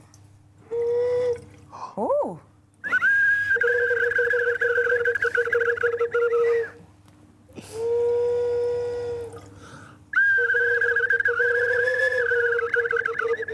What? Whoa, man, you just pulled up like ancient birds from a tropical forest into the studio. Wow. People, when they go to the sound baths, the amount of people that have come back, and I've done it with thousands of people, that they come back and they report like ancient, like I was traveling through the African, Literally. ancient time. Yeah. And some people say I was with the Native Americans in America. And I go, wow, really cool. Oh, cool. You're like, it landed there. Nice journey. Quick question before we get into it as well. Wanda, you also mentioned this, that you almost have to prepare yourself to come to be open to the experience of immersion. So what can people anticipate the 8th of September? Should they prepare themselves mentally or just kind of stay open to what's about to happen? Yeah, I mean, my mentor once told me, he says, have your experience and then you'll know. So I would say to people, if you're curious, come and just have an open mind and an open heart. Beautiful. Whatever will come, will come. Yeah. I don't know if you'll have an experience. I can only say based on what we've been doing for years that you'll probably have an experience and it'll probably be pretty interesting, maybe even profound. Yeah. And based on the testament of both Wanda and Atimna, guys, thanks for joining us. Yeah, I'm excited about this. What's happening on the show? Because I see a whole lot going on. You've got the team here as well, and quite an interesting setup. Paint the picture here. What should we expect from this? So you invited us, and we said yes, we'll do it. So we brought all 22 of us, 22 of the choir. Oh, wow. And then the 6 of us, the sound artists. So we're going to play for you guys. Are you ready? Get ready to feel, get ready to experience, get ready to potentially be transported somewhere. Yeah. One of these we rehearsed for a very short time because you asked us to do the one, so we rehearsed that from the first time that we met for about an hour. The second one, you asked us on Friday to do a second one. So the second one, we haven't been able to rehearse it. So it's going to be improvisation, which is what we do anyway. Okay. Pretty much everything. There is a structure to what we do. There's a composition and it has 9 movements, but within those movements there's a lot of flexibility. So what we're going to do today, a short little mini sort of version An exclusive that you might never actually hear ever again. You will Oh, but you did it first, right? On your Feel Good Breakfast Show, baby. Guys, thank you so much. I can't wait for this. Listen, we talk about immersion. It takes place on the 8th of September. It's happening at Cape Town City Hall, bringing together 6 sound artists, 21 young voices from the Ikona Youth Choir and 9 movement live sound experiences. So with much of the music created in the moment, every audience will experience something completely unique, and you get a touch of that in just a bit. Oh, I can't wait. Oh, you can make my day.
Welcome back, and thanks for joining on your Feel Good Breakfast Show. Of course, we are in position to get into something immersive. We are talking about the immersion that is happening on the 8th of September at Cape Town City Hall, and really excited to bring it to your Feel Good Breakfast Show. I think excitement is an understatement right now. We're talking about all the following. Sound baths used to be something that you'd maybe seek out at a retreat or a temple, right? And I think you kind of get the idea. But now you'll find them on gym timetables and wellness calendars. But Chris Rowland is back with us, and he's going to be unpacking this ancient practice, which has kind of gone a little bit mainstream. And he's going to show us exactly what it feels like when the bowls start to ring. So, Chris, where are you? Here you are. The mystic appears.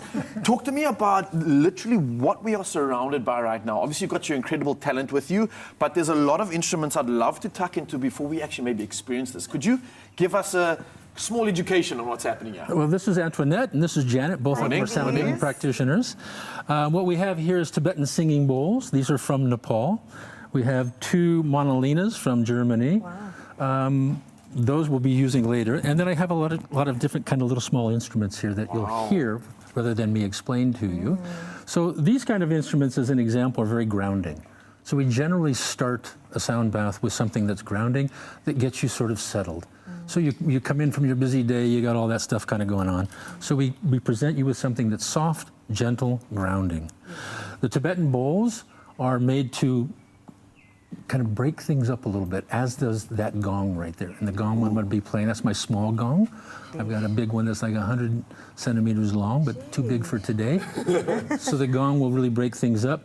These also get you into a nice space beyond the left side of the brain into the right side of the brain, into the place that's more out there, as opposed to the analytical thinking side of it. And mostly what we do is designed to do that, to bring your nervous system down, to bring your cortisol levels down, so that your body and your mind can do what it needs to do, because we don't know how to do that for you. You know how to do that for you. We just create the environment in which your body and mind can begin to heal itself, balance itself, bring a nice coherence between the left and right side of the brain. Because a lot of times we're over here, analytical. It's our spatial orientation, it's thinking, it's conversation, all of that.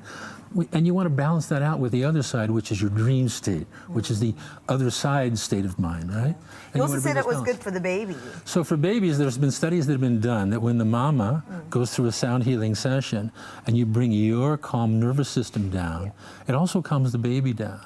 And the effects of this on a child, on a baby at a pregnancy state, it has lifelong effects. They've done studies where they show lifelong effects of that. So. Sweet. Well, this is Baby K's second sound bath. Let's get into it. Right, I'm going to say seated. Should we be doing anything from a breathing point of view in terms of how to best absorb this? I would say breathe so you don't die. Okay, got you. Other than that, I think you're We're good. good. To go. Okay, awesome. So I know you're gonna sit up. I'm going to which is sit. Raul, perfectly you fine. can lie down. Lie down. And you can lay down, your head down there. And I think we just take a moment, and Eyes closed. I would say close your eyes, because it's an audible work, not visual, although you'll see visually inside of yourself. So let's just relax. Do a mental inventory of your body. Start at your feet, work your way up, your legs, your torso, even your face, and see if there's any place that you feel any kind of tension. And if you feel tension, just breathe into it and release. And just relax. Just relax.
我说话他谁来呀？一声空开了心上，一声未有意。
Well, I hope that you breathe in and breathe out as we enjoy the last remnants of this. Thank you so much, Chris and the team. That was incredible. We're going to go into an ad break to keep the momentum going, and we'll see you straight after this. Only you can make my day.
It's my feel-good breakfast show.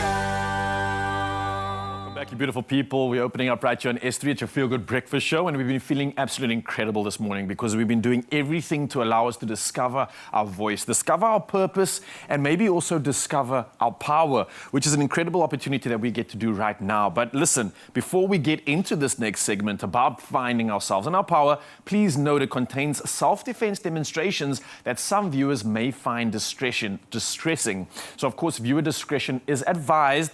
But with that being said, let's enjoy this moment and as you continue to find all of what's inside of us.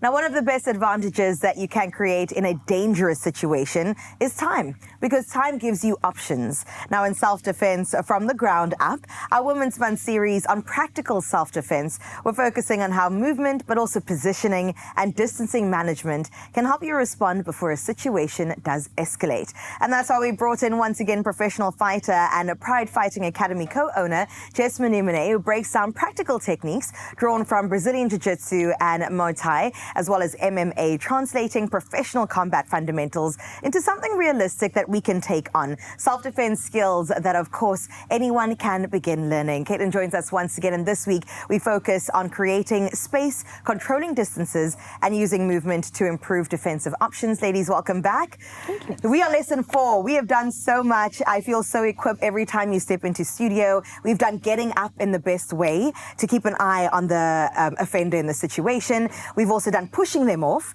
We've done worst case scenario, how we sort of get out of that. What are we doing today? Yeah, so we've covered a lot, and I think the most important thing is just to reiterate that this is not a one-time thing. Like, I love that Expresso is doing a series, and my hope is that women watching this will then commit to a lifelong learning various ways to defend yourself, because you can never be equipped enough, right? So you try and cover every scenario, but there are so many. So today we're going to work with a, let's call it a kidnapping kind of scenario. Got you. So if somebody's trying to take you, you don't want to be taken. Usually they're grabbing you from behind. Let's say you're running in the morning and somebody takes you from behind. What are the how do you slow down the attack to buy yourself time to scream for help, and then also get away. So that's what we're going to be focusing on. So, all right, let's get into it. In this scenario, I don't know what's coming at me. Let's say I'm running or I've stood still and I've got somebody that grabs me from behind. What's the kind of first thing that I do? So the one thing I want to just show is that as long as I am upright, I'm quite light. So Caitlin can kind of just drag me backwards. All right. So the first thing that we even teach kids to do is that you want to lower your center of gravity, and that's going to make you heavier and be slower to take away, which is going to allow you time to scream for help, make a noise. Attackers generally want easy targets. We were speaking about this. So if you are distracted, if you are weak, if you are allowing somebody to take you, so the minute you start screaming and making a noise, he'd rather choose somebody else. Right. They would rather choose somebody else. So maybe not all attackers are men. Okay, so she drives me from behind. The first thing I'm going to do is lower my foundation here. Sure. Now when Caitlin tries to take me, it's a little harder, right? So now I can scream for help, etc. So that's kind of the first thing that you want to do is not be light. So make yourself low and heavy, buy yourself time. Great. The second thing that I'm going to do, so I've done that. Now I'm going to shift my weight to one side. So I want to get both my legs to one side so that one of her legs is essentially between my legs. Gotcha. Because I've now got access to her hips. That's actually what I'm looking at focusing on. Now I'm going to ankle pick her, which is basically just I'm taking my fingers and I'm going to pop them behind her heel. I shift my weight slightly into her hip. If I go too much, I'm going to fall with her. So I want to go just enough back, my weight into her hips while pulling her leg forward that allows her to fall backwards. I stay upright, and then I can run away. Go for it. So one more time. So we're here. Lower my base, shift to one side. So like I said, a good indication is having one leg between your legs. Now I take my hands to the back of her heel, I shift my weight slightly back, pull her forward, and I don't look back. Don't look back, just bolt. run for as fast as you can. That was incredible. Okay, so that's in a case where you're wearing earphones or you just unaware of your surroundings, you're going for a run. I've heard also with many hikers this is happening, many trail runners as well. Attacks come from the bushes and you don't even know where to go from there. All right, thank you ladies for putting this into perspective and also giving us practical ways. There was a question going around the room about how when you're in the situation, quickly this will of course come to mind, but we're saying not once off. This is something you repeatedly need to practice 100%. in order to be alert and ready. Absolutely, and so that's why I say self-defense should be a lifelong commitment. It's not something that you just do a couple of courses in and then feel like you know everything. You need to be drilling all the time and fall in love with the process. It's not just, you know, jiu-jitsu is our foundation and it's a beautiful sport, but it has real life application to it. But you mainly want to become more comfortable with being uncomfortable. So, you know, even just having somebody place their hands on your throat for the first time can feel like a lot. Being underneath somebody and not being able to move. So the beautiful thing about committing to a life of learning these things is that you start to become more conditioned for discomfort and then also just more able to react because you're less likely to freeze, right? Absolutely. So there's those three things that you've been speaking about, that fight, flight, or freeze. And so even just a baseline of physical fitness, being able to run away, baseline of physical strength, being able to pick yourself up off the ground, those are your foundations, and then adding a skill to that so that you are able to fight back. Incredible. Well, ladies, I hope that you feel a little bit more confident when you step on out there, that you're not just a vulnerable target, an easy target. You are somebody to be contended with if, in fact, trouble does come your way. Jess, Caitlin, thank you for joining us once again. And as we know, the series continues throughout Women's Month, so don't go anywhere because we've got more where that came from. Oh, absolutely loving that, Chris. Leveling up, and I think all women out there are definitely going to appreciate that moment, especially as we continue to find our power and also find our voice, which is happening on the Feel Good Breakfast Show. Now, from incredible women to more incredible women, we're talking about everything from childhood memories to the meals that now bring everyone back around the table. And I think sisters often share a lifetime of food stories. That's why we have Sasha and Anthea here still continuing their cook-along. They've got some golden herb and garlic roast chicken up next, complete with crispy potatoes, charred asparagus, lemon herb de zhouche, and easy horseradish cream. You're not fancy out here, actually. You just came to show off, yeah? Wow. No, I promise you, it's not that difficult to make. This is our, like, when we're feeling lazy on a Sunday. Okay.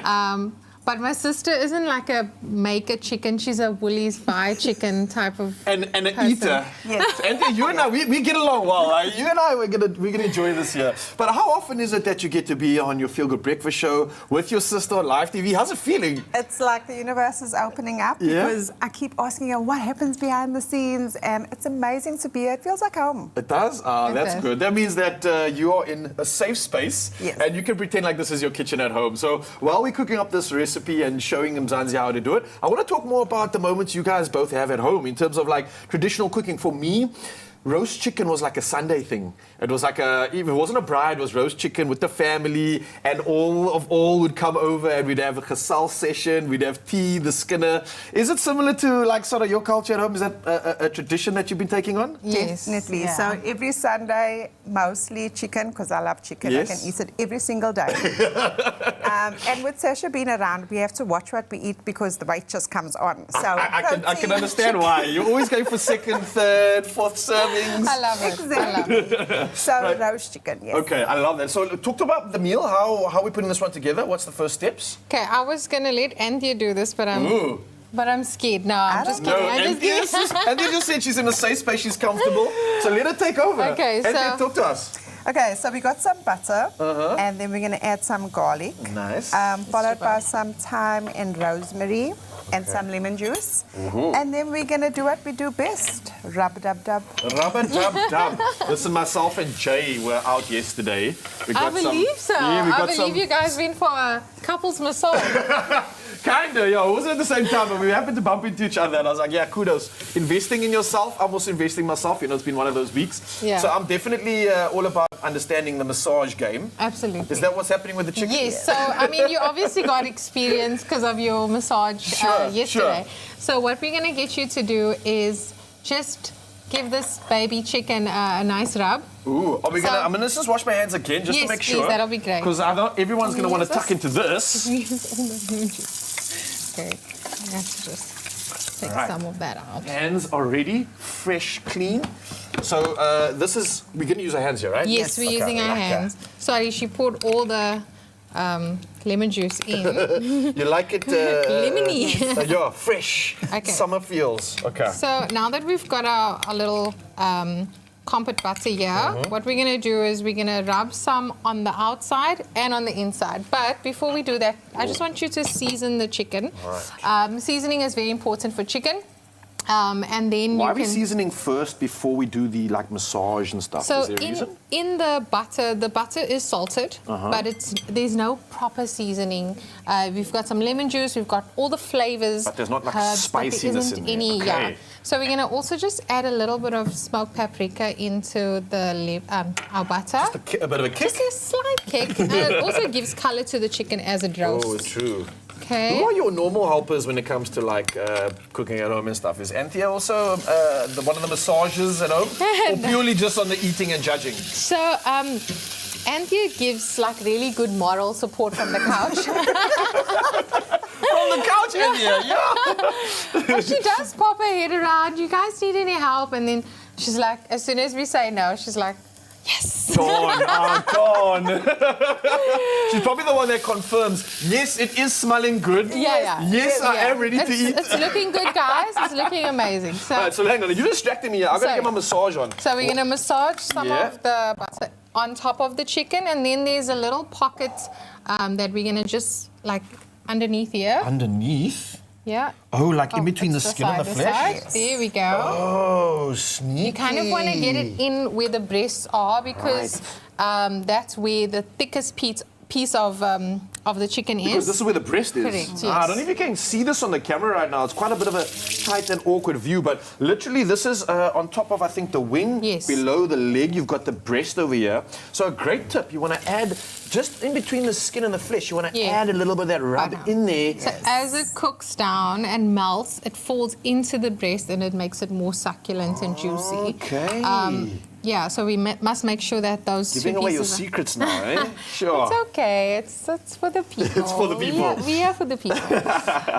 So once you're done with that, we're going to pop that in the oven at 180 degrees Okay. for about 45 minutes, nice and golden, juicy.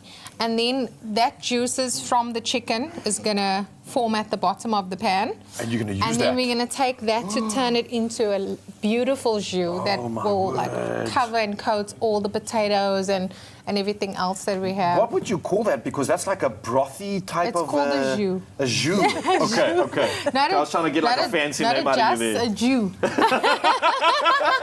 If you know, you know.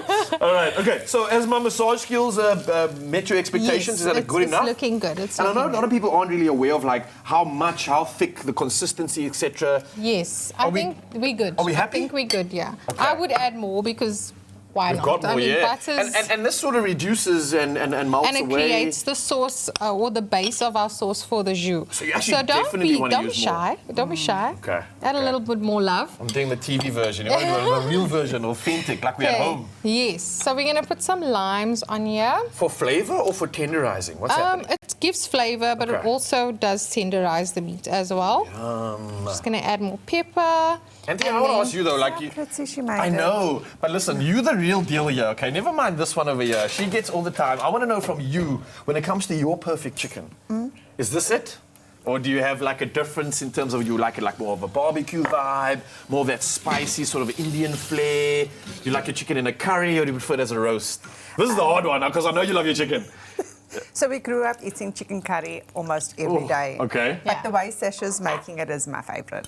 The curry or the roast? The roast. So you're saying that her roast might trump your traditional curry, your nostalgic curry from back in the day? Yes. Hey, Sashali, we've stepped up here. Eh? Well, I mean, Rao, have you ever had horseradish? I have actually, yeah. Not too often though. Have you had it in a cream? Or have you had it like in the solid form, like More fresh? just solid form, Okay, yeah, like okay. fresh, yes. So you can buy a horseradish cream and then you mix it in some yogurt and some cream, and that is what we're going to serve with the chicken today. It's got like a bit of a...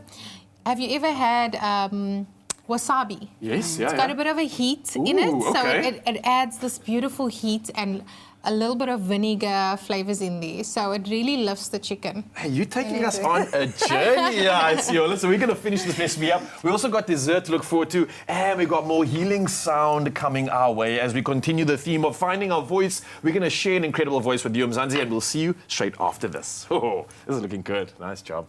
Some of this. Think it's just another day? Well, not anymore, because I could be pulling up to your door next. Spin and win up to 20,000 Rand, plus an extra 2,000 Rand if you have a World Sports betting account, and another 2,000 Rand if you can hit a small dance challenge with me.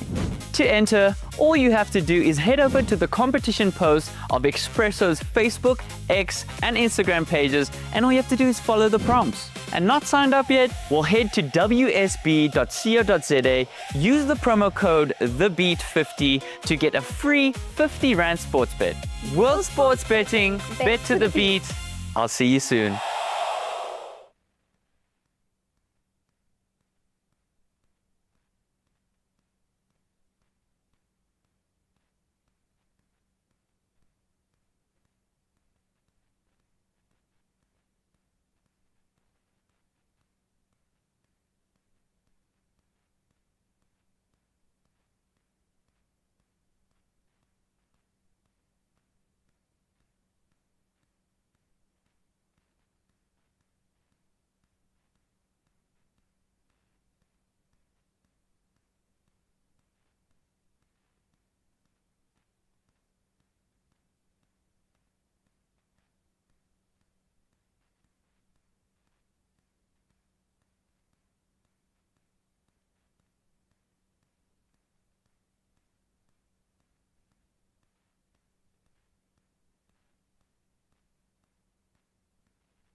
It's my feel-good breakfast show.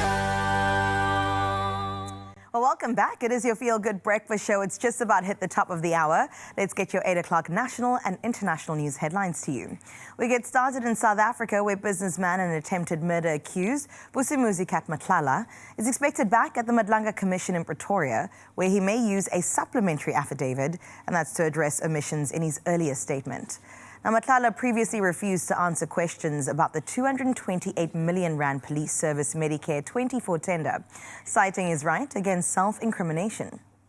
Meanwhile, Hawks Officer Lieutenant Colonel Denendela Govender has also alleged that he was pressured to implicate KwaZulu-Natal Police Commissioner Nhlanhla Mkonazi, saying he feared arrest and other serious threats during the proceedings. Now, in other news in our country, South Africa faces an infrastructure funding gap of more than 1 trillion rand, with government seeking investment to finance major projects. Now, Infrastructure South Africa says a further 1.6 trillion rand is needed beyond the 1.1 trillion rand already allocated for capital projects. The Sustainable Infrastructure Development Symposium in Cape Town is bringing together government investors as well as industry experts to unlock funding. Now, discussions are focusing on municipal infrastructure, including water, electricity distribution, roads and waste, while strengthening partnerships to improve project delivery across the country. Taking a look further afield now at your international news making headlines, we start on the continent with the Democratic Republic of Congo government and Rwanda-backed M23 rebels that have agreed on a roadmap towards peace talks following 5 days of negotiations in Switzerland. Now, the parties pledged to pursue comprehensive peace and establish mechanisms to monitor ceasefire violations. However, disagreements remain over sanctions, detainee releases, and political reforms. Now, fighting has continued in eastern DR Congo, despite previous ceasefire commitments. The latest talks were attended by representatives from Qatar, the United States, Togo, the African Union, and Switzerland, alongside conflicting parties. Meanwhile, nearly 2 weeks after severe storms hit Indiana, almost 30,000 customers remain without electricity, with Gary among the hardest hit communities. Now, 7 people died across the Midwest after tornadoes and flooding struck on the 11th of August. Residents have struggled with food shortages, hygiene, and access to medication, while charities provide support. Now, utility company NIPSCO expects power to be restored in Gary by Wednesday. Governor Mike Braun has demanded faster repairs and requested a major disaster declaration, and that's to unlock additional federal assistance for affected communities.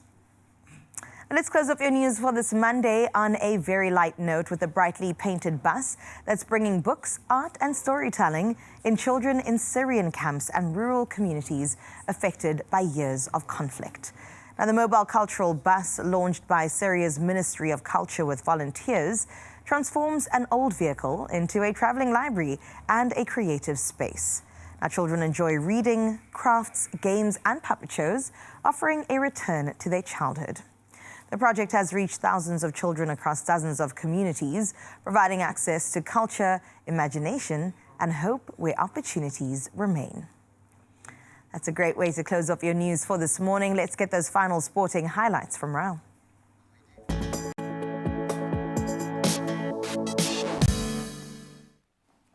Thank you so much, Carissa. And you're wondering where the G-Man is? Well, he's been holding the helm at the SA Sports Awards. So let's talk about it right now, because sprint sensation Akani Sampine has been named Sports Star of the Year at the South African Sport Awards. Now, Sampine was recognized for his Olympic silver medal in the 4x100-meter relay. Now, this is where the team set a national record. And on top of this, swimmer Peter Kutsia was named Sportsman of the Year, while Prudence Segodiso took home the Sportswoman of the Year. Well, moving to football news next, and it looks like Golden Arrows have taken a 1-0 advantage over Mamelodi Sundowns in the first leg of their MTN 8 semi-final. Now, a first-half strike from Junior Dion proved decisive as Arrows produced a disciplined defensive display to frustrate the hosts. Now, the results give Arrows a vital lead into next weekend's second leg fixture. We've got to talk about it one last time and then no longer. The rugby this weekend, where the Springboks have surrendered their position at the top of the World Rugby rankings. Now, this after suffering a 33-16 defeat to the All Blacks. Now, the loss ends the Springboks' 21-month reign at the summit, with New Zealand reclaiming the world #1 spot ahead of next week's second test taking place in Cape Town. Well, lastly, for all things sport, we move to the world of motorsport, and Lando Norris converted pole into a second straight F1 victory at the Dutch Grand Prix. Now, after losing the lead to Kimi Antonelli on the restart, Norris retook first on lap 54 and pulled away to win by more than 11 seconds. Now, this while Antonelli and George Russell completed it on the podium. Now, for one last time, we dive into traffic to see how we can get you out onto the roads safely.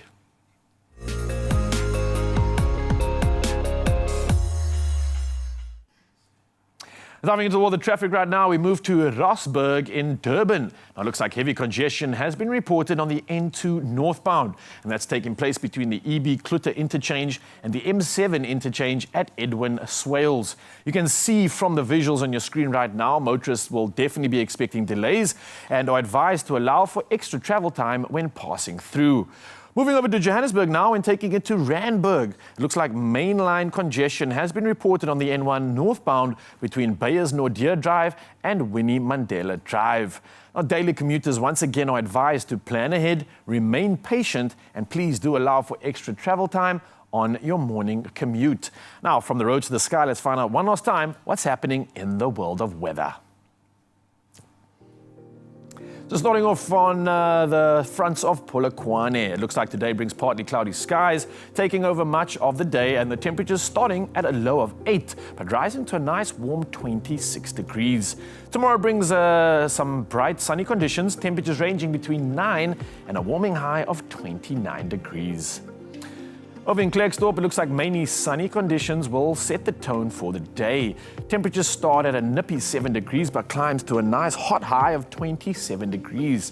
In the coming days, you can expect a minimum of 26 degrees, with your max sitting at 28. From Klerksdorp, we move to Pretoria next, and it looks like sunshine will be brightening up your skies with some lingering clouds, and your temperatures ranging between a fresh 11 degrees and a high of 26 degrees today. The lingering clouds will stick around, however, with temperatures reaching 28 degrees for the coming 2 days ahead. From Pretoria, we move to Jersey next, and what's happening in Johannesburg, it looks like predominantly sunny skies are set for your day. Temperatures moving between a chilly 11 degrees and a high of 24 degrees for the day. And it looks like sunny and cloudy conditions will define the coming days too. We've got daytime highs reaching 25 degrees consistently, accompanied by some chilly mornings. Mbobella's up next, and it looks like you're set for some sunny skies. Temperatures are setting between a low of 12 degrees and a high of 25 degrees. And as we head into the week, rain is likely to take place from Thursday at 40%, with the next 2 days leading under sunny skies. Inland to Bloemfontein next, and yes, the sun continues to shine on your side of town. Temperatures starting from a cold 4 degrees, climbing to a nice warm 25-degree maximum. Now, the sun-filled skies will turn cloudy from Wednesday, with the week's daytime highs maxing at 27 degrees. Moving to the coast now, and over in Richards Bay, you can expect mostly sunny skies today, accompanied by northeasterly winds. Now, your temperatures sit between a cool 14 and a high of 25 degrees today. But as we look ahead, it looks like grey skies are going to be defining your days from Wednesday. You've got rain forecast at 45%, easing to 35% come Thursday. Moving up to the coast now in Durban, and then sunny skies are going to be taking over Monday, baby. Temperatures ranging from a cool 13 degrees and moving up to a nice warm 24. Your sunny skies will continue up until tomorrow, where cloud cover will increase gradually, with rain also on the cards. Let's move away from the coast. Let's head back inland to Mthatha, and it looks like sun-filled conditions are going to be dominating your skies today. Temperatures starting at a brisk 8 degrees, but don't worry, it rises to a nice maximum at 27 degrees. Our sunny skies are set for tomorrow. Temperatures moving between a chilly 10, but don't worry, another warm 24 degrees ushers in your maximum. Out in Nguba next, and the skies will remain sunny throughout your day. Temperatures ranging from a very cold 5 degrees, but moving up to a nice high of 28 degrees for your maximum. And as we look ahead, the week's temperatures, they are maxing out on Friday at 31 degrees and a minimum sitting at 23 come Wednesday.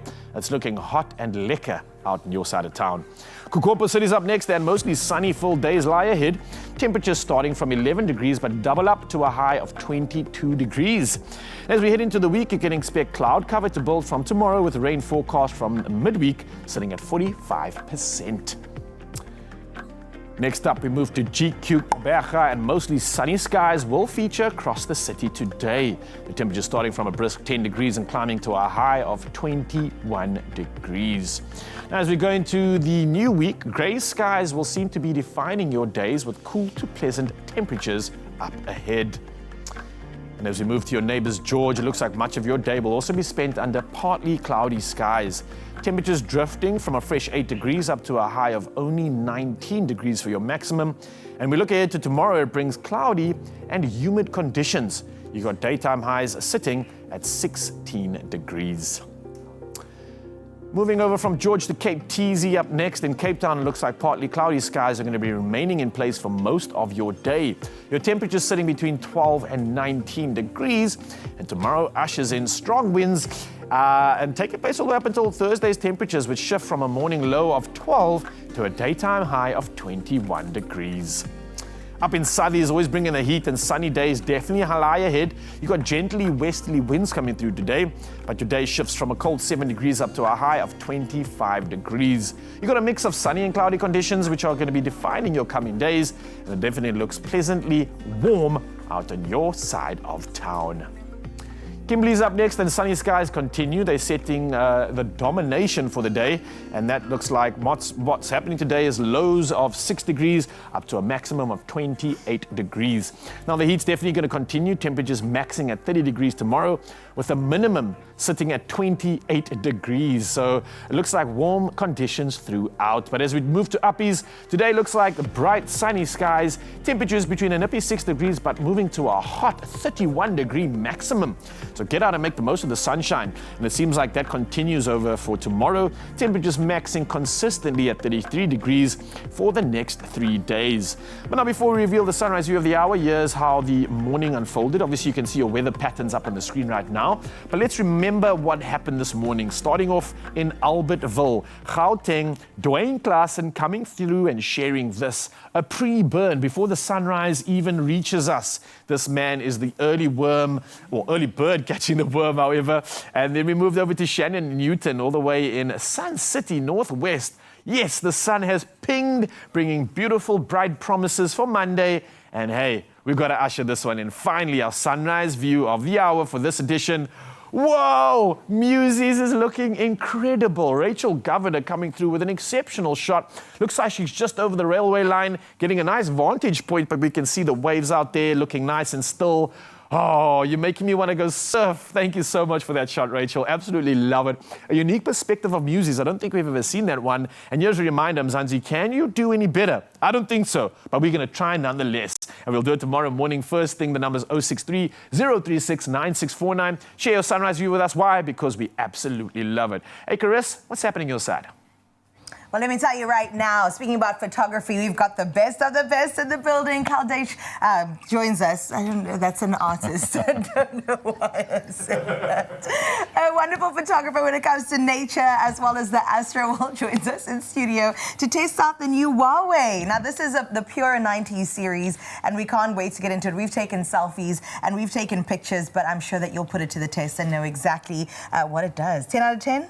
10 out of 10. 10 out of 10, baby. We get into a conversation straight after this.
It's my feel-good breakfast show. Looks close. How's that? Wow. Get closer with the Huawei Pura 90S series, bringing you closer than ever before. Actual video. Wow, well, the proof is in the pudding. Welcome back to your Feel Good Breakfast Show. Now, listen, whether you're capturing wildlife like we just witnessed, a beautiful landscape, or a very special moment, I would say having the right camera can make all the difference, right? All the difference. So when we talk about the right camera, let's talk about Huawei's new Pura 90 series. It's designed to take smartphone photography to the next level with a focus on distance, light, and color. Now, to put the Huawei Pura's 90s Pro Max to the test, we're joined by a professional photographer and apparently has some other talents that Carissa mentioned.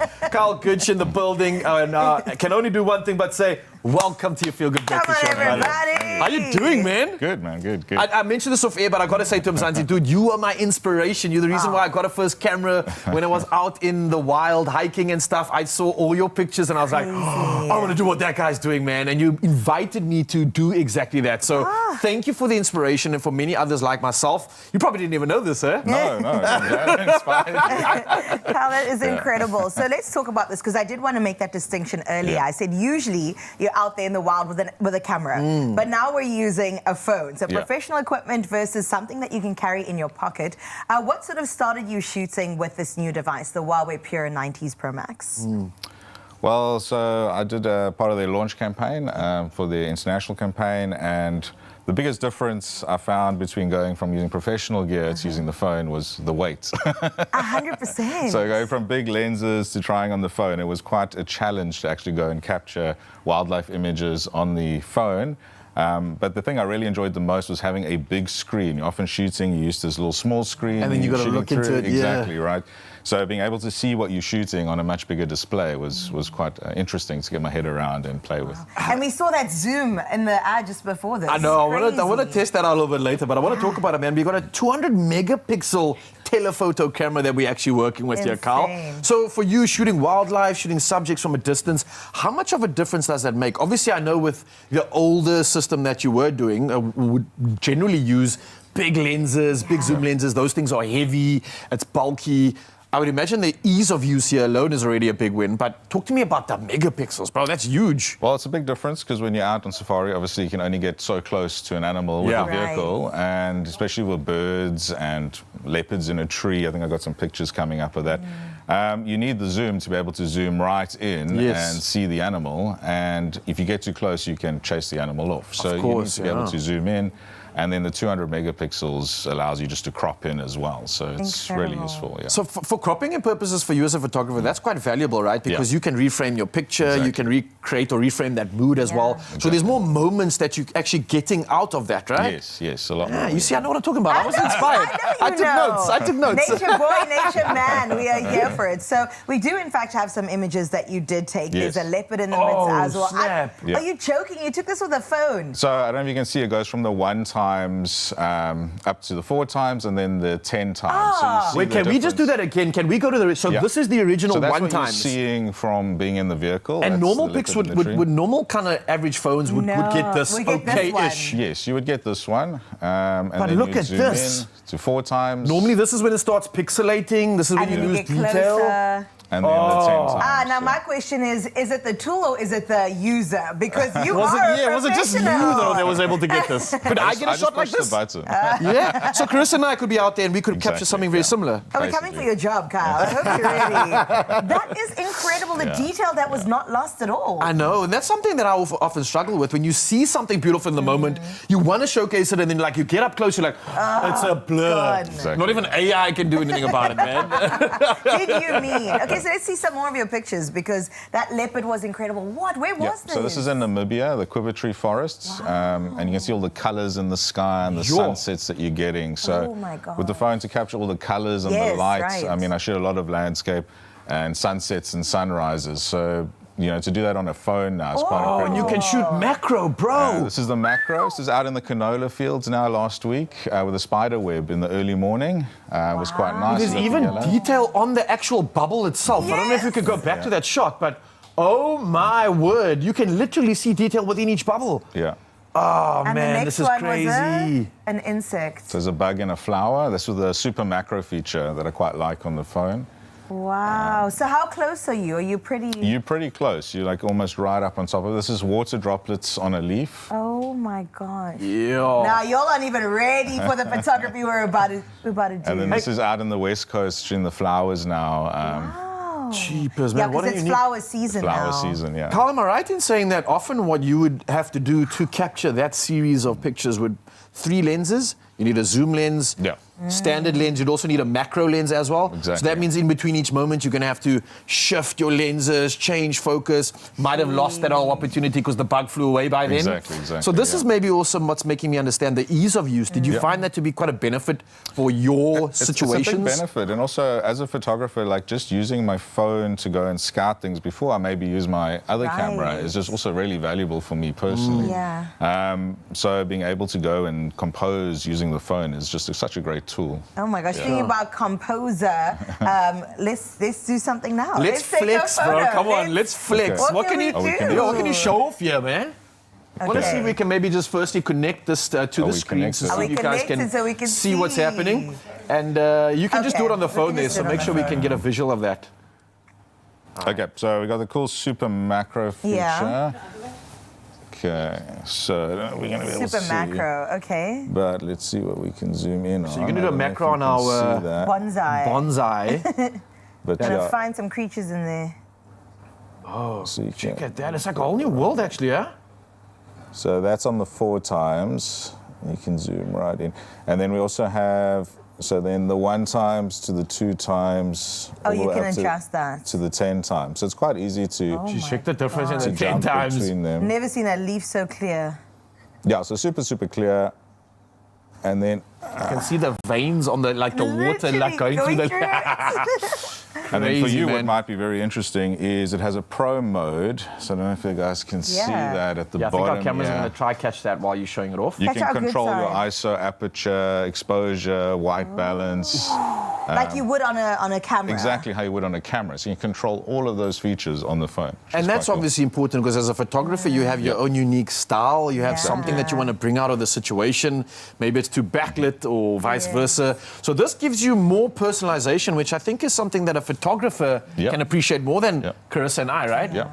So it gives you complete control over all your settings, or you can just go straight to plain photo and just use it automatically. And not have to think. Exactly. The beauty of both. You got the best of both. When I we're love at that, man. events, we're taking photos. When we're in the wild, we're taking photos. You can go ahead and shoot some of our photos here. I'm so curious if you can get something in the back there and zoom in, and then we can maybe see it up close in just a little bit. But Carl, thank you so much for joining us. This is incredible. It really sounds like beyond just the everyday phone. It really can speak to professionals too. But it speaks to people like me that are inspired by pictures that Carl takes. And now we don't have to worry about the skill set anymore.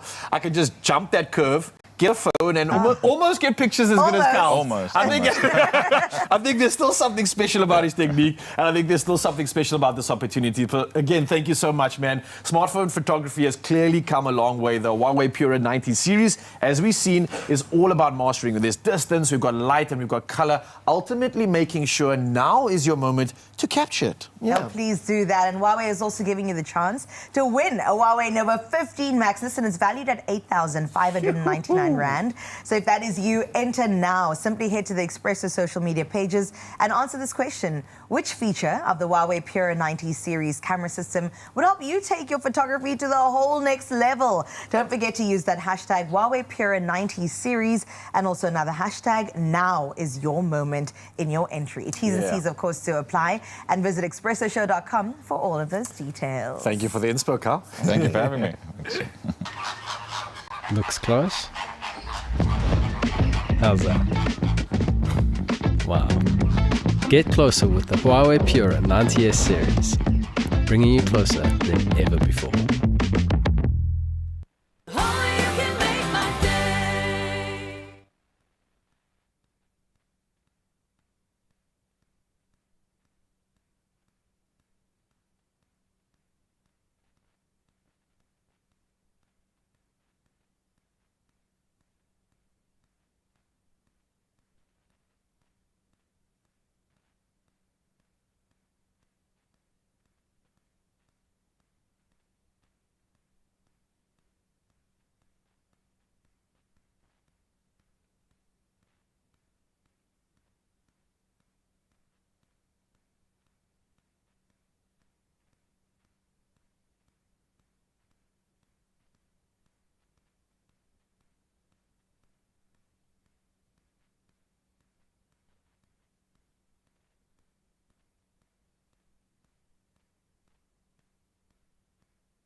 Hey, I see you, beautiful soul. How you doing? Welcome back. It's your Feel Good Breakfast Show. And hey, I got something to make you feel real good, especially when it comes to filling up that belly. Because there's something incredibly satisfying about a perfectly creamy brie or beautifully ripe camembert. But have you ever wondered what goes into making these delicious white mold cheeses? Well, don't worry, because Graham visited Fairview, one of Woolworths' trusted cheese suppliers, and that was to go behind the scenes of their cheese-making process. Everything from iconic goat tower to the cheesery, he discovered the passion and expertise that goes into Woolworths' favorite cheeses. Let's check it out.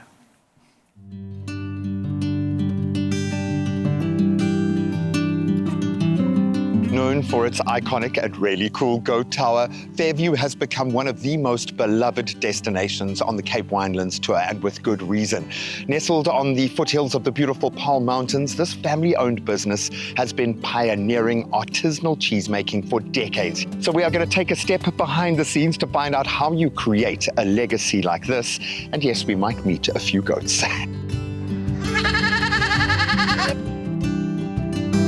Charles, seeing as this is the first time that we've met, I'm going to say congratulations on everything that you have achieved. What is the magic in the water here? Can you tell me a bit about the story of Fairview? I think it starts with happy goats. You got happy goats, you got happy people, you got a happy farm, you got a happy environment, and it starts with investment in people. When I started with my late father, we were in the backwaters, there was not much going on, and I had one thing. I had very good staff around me, or people around me, and I pursued that and utilizing them to build a business for our collective benefit. The goat. Yeah. It's a spirit animal for many. Why is the welfare of the animals so important to you?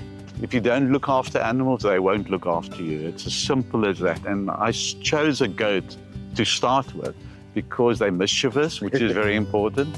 They're sure-footed, which is this important, and they love family, like we all do. They're a big family, and that's the kind of spirit that I like to embed in Fairview.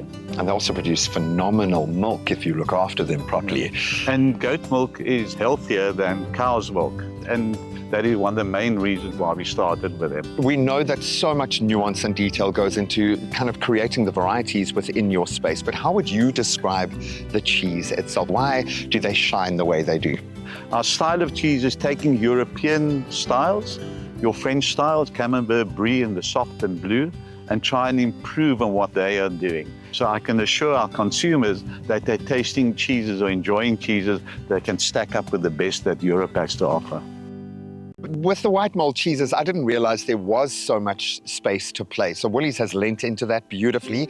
What sits in your white mold cheese range? So it's predominantly Camembert and Brie style cheeses, and we play around with different profiles within those styles. And then just on the goat's milk, combinations of cows and goat's milk. To those that are not familiar with goat's milk, let them ease into it. The goat's milk, that produces something very special. The Jersey milk, also something very high quality and special. But how would you typify the difference once it makes it to the cheese stage? I have like two distinctive words for each of it. So like goat's milk I would describe as tangy and distinctive, whereas cow's milk is like creamy and buttery. Goat's milk cheese you'll find is a little bit firmer, and with Jersey cow's milk, because it has a higher fat content, you can get a really creamy, buttery, delicious cheese.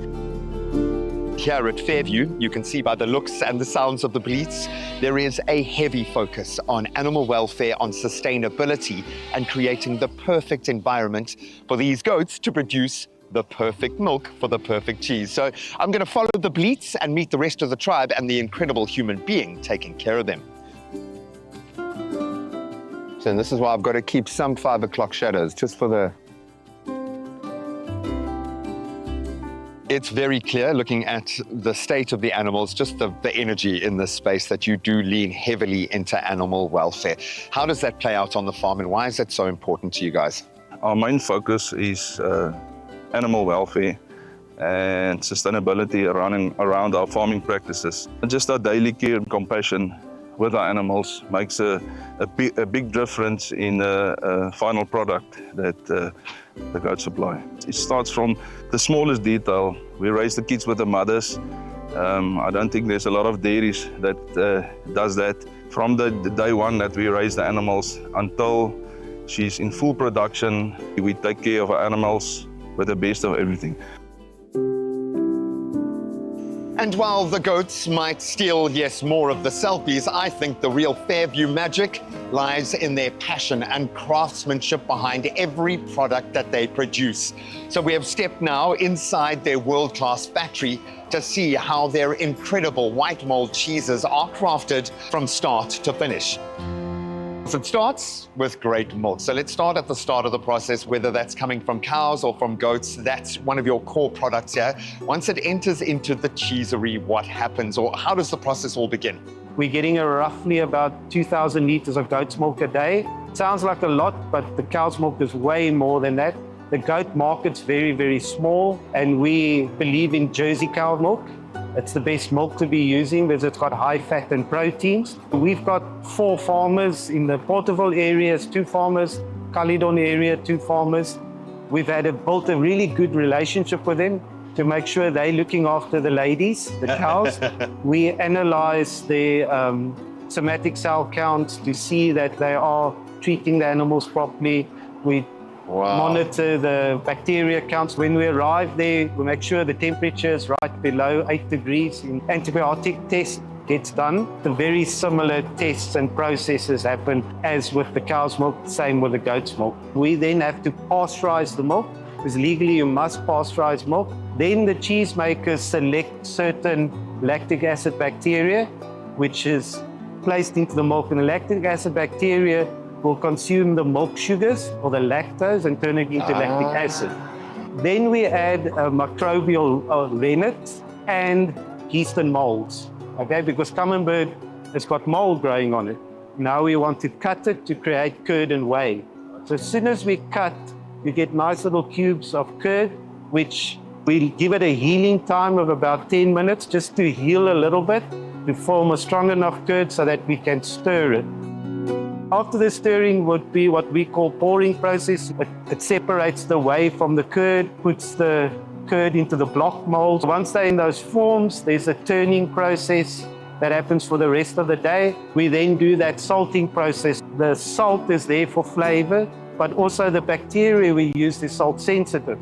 So they stop doing their job, and then the salt also helps for the mold growth later on in the process. You're a mad scientist is what you are, my friend. We try. I know there are many tales to tell here, so many emotional journeys with each individual cheese. But when we talk about our white mold cheeses, traditionally, how long does it take? Some of them take around about 14 days. Others take up to 4 or 5 weeks. When the customer buys it, it's ready to eat. What you normally find in South African supermarkets, the most important thing is the shelf life of the product. And so you have to put green cheeses in that ripen during the process. With Woolworths, with their distribution model, I'm able to put stuff on the shelf that have a 2-week shelf life. Running an operation on this scale, we are doing artisan work here. How important has it been to find a partner like Fairview? And what has that journey been like to achieve this level of quality control, to set up this incredible structure? It's really about the collaboration. So we always aligned, making sure we stay connected, making sure we aligned as to what we want from the product, and then making sure we put the right standards in place that we have a consistent product on shelf for our customers. They will frequently send us product for quality control. We will buy product from stores. You will get variances in the cheese, whether it's the texture based on the cultures that you used, the time of the year, the seasonality, what the animals are eating. It always affects it. So it's important to have those measures in place that we do have a consistent result while respecting that it is a live product. From farm to cheese board to some delicious recipes on Expresso, no doubt, you can easily see how quality is there every step of the way. And thanks to this long-standing and very productive relationship between Fairview and Woolies, we get access to locally produced cheeses that are handmade, crafted with care, incredible expertise and quality. So remember that the next time you shop them, and you can shop them right now in-store, online, or using their app. I'm hungry. And I got to be honest, that was absolutely wholesome. So much happiness around that area. And I mean, honestly, from happy goats and fresh local milk to carefully matured white mold cheeses, it is clear that great cheese starts with great craftsmanship. So why not visit your nearest Woolworths and explore the delicious range of locally crafted Fairview white mold cheeses for your next cheese board. You got a recipe, you want to entertain, you want to just do a beautiful spread, we've got you. You can shop it in store, online, and of course on the app. And right now, we are making history on your Feel Good Breakfast Show because for the first time, and yes, that's the name of this song as well, the Ikona Youth Choir joins forces with, of course, Chris Rowland, a friend of the show, to come together for an incredible performance. So please brace yourselves for history. Take it away.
Welcome back. It's your Feel Good Breakfast Show. Final couple minutes of us together. And of course, we got to end with something sweet.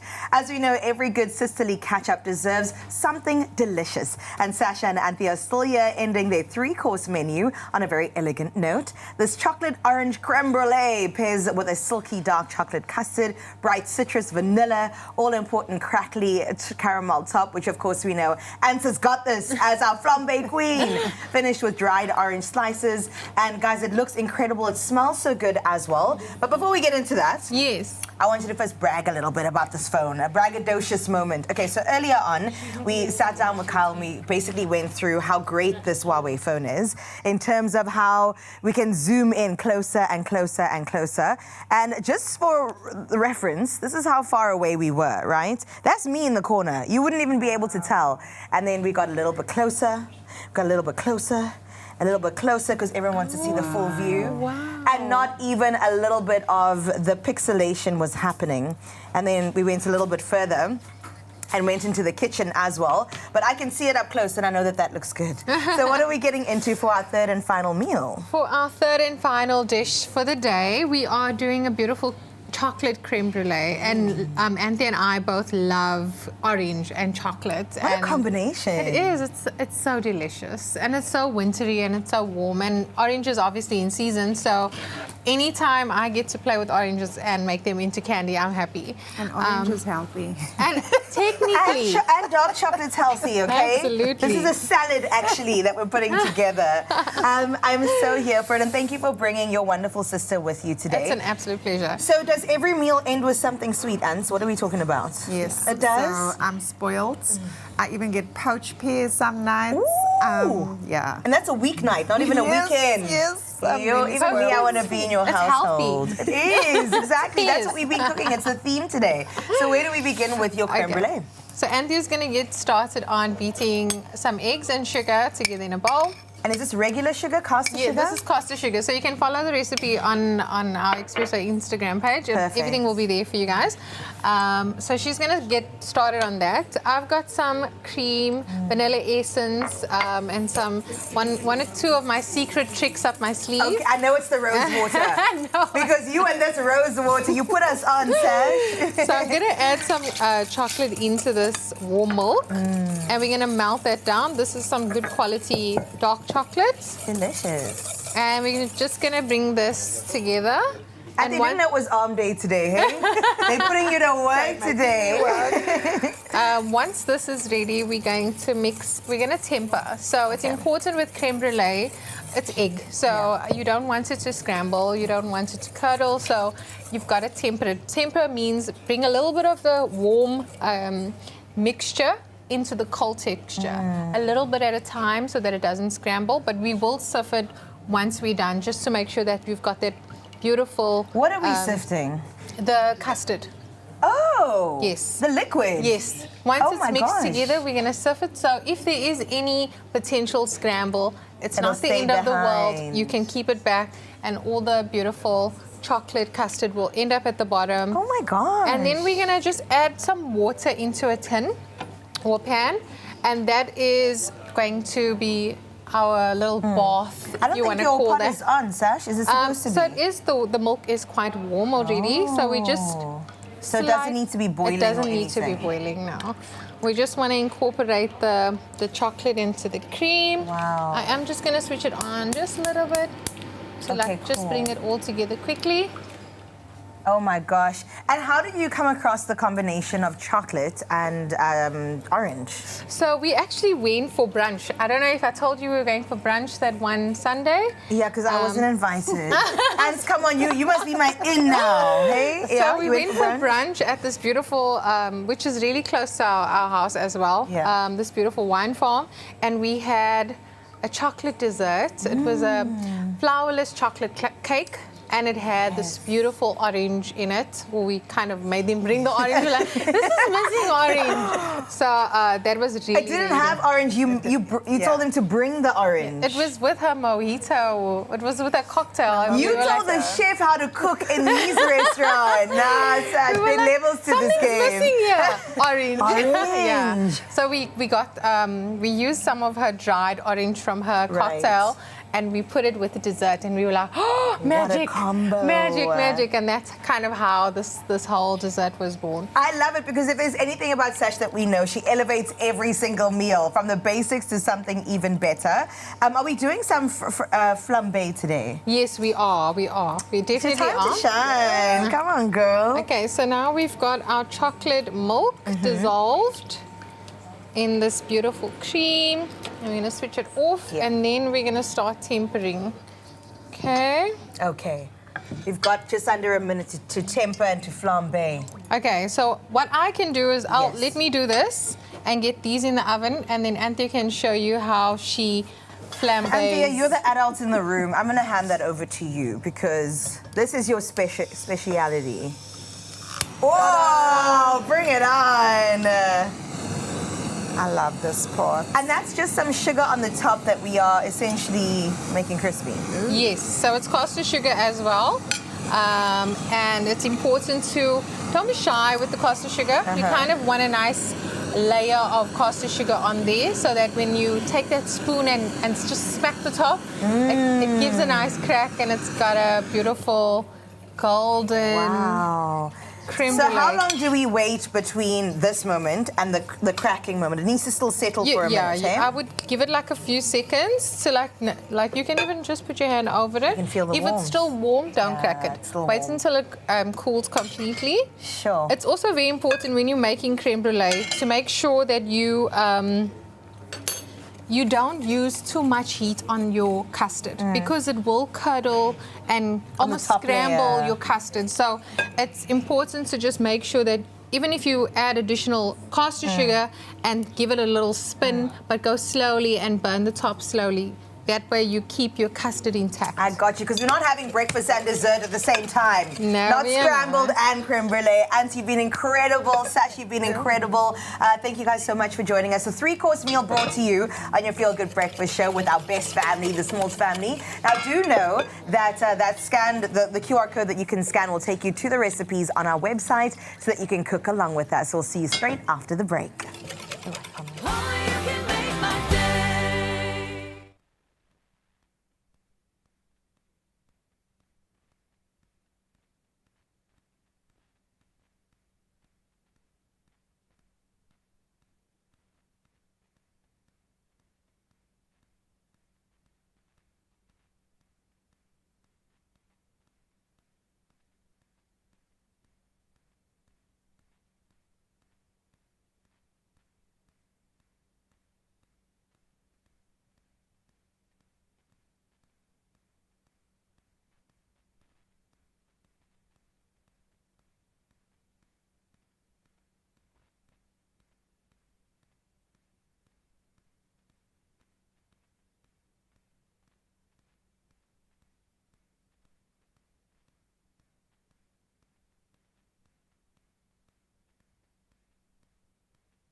It's my Feel Good Breakfast Show. Yes, you beautiful souls, welcome back at your Feel Good Breakfast Show, and you're about to feel incredible because right now, taking the stage, you've got Chris Rowland and the Corner Youth Choir, something that's never done before, never been rehearsed before, a live experience, and you get front row seats. Let's go.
Another feel-good production.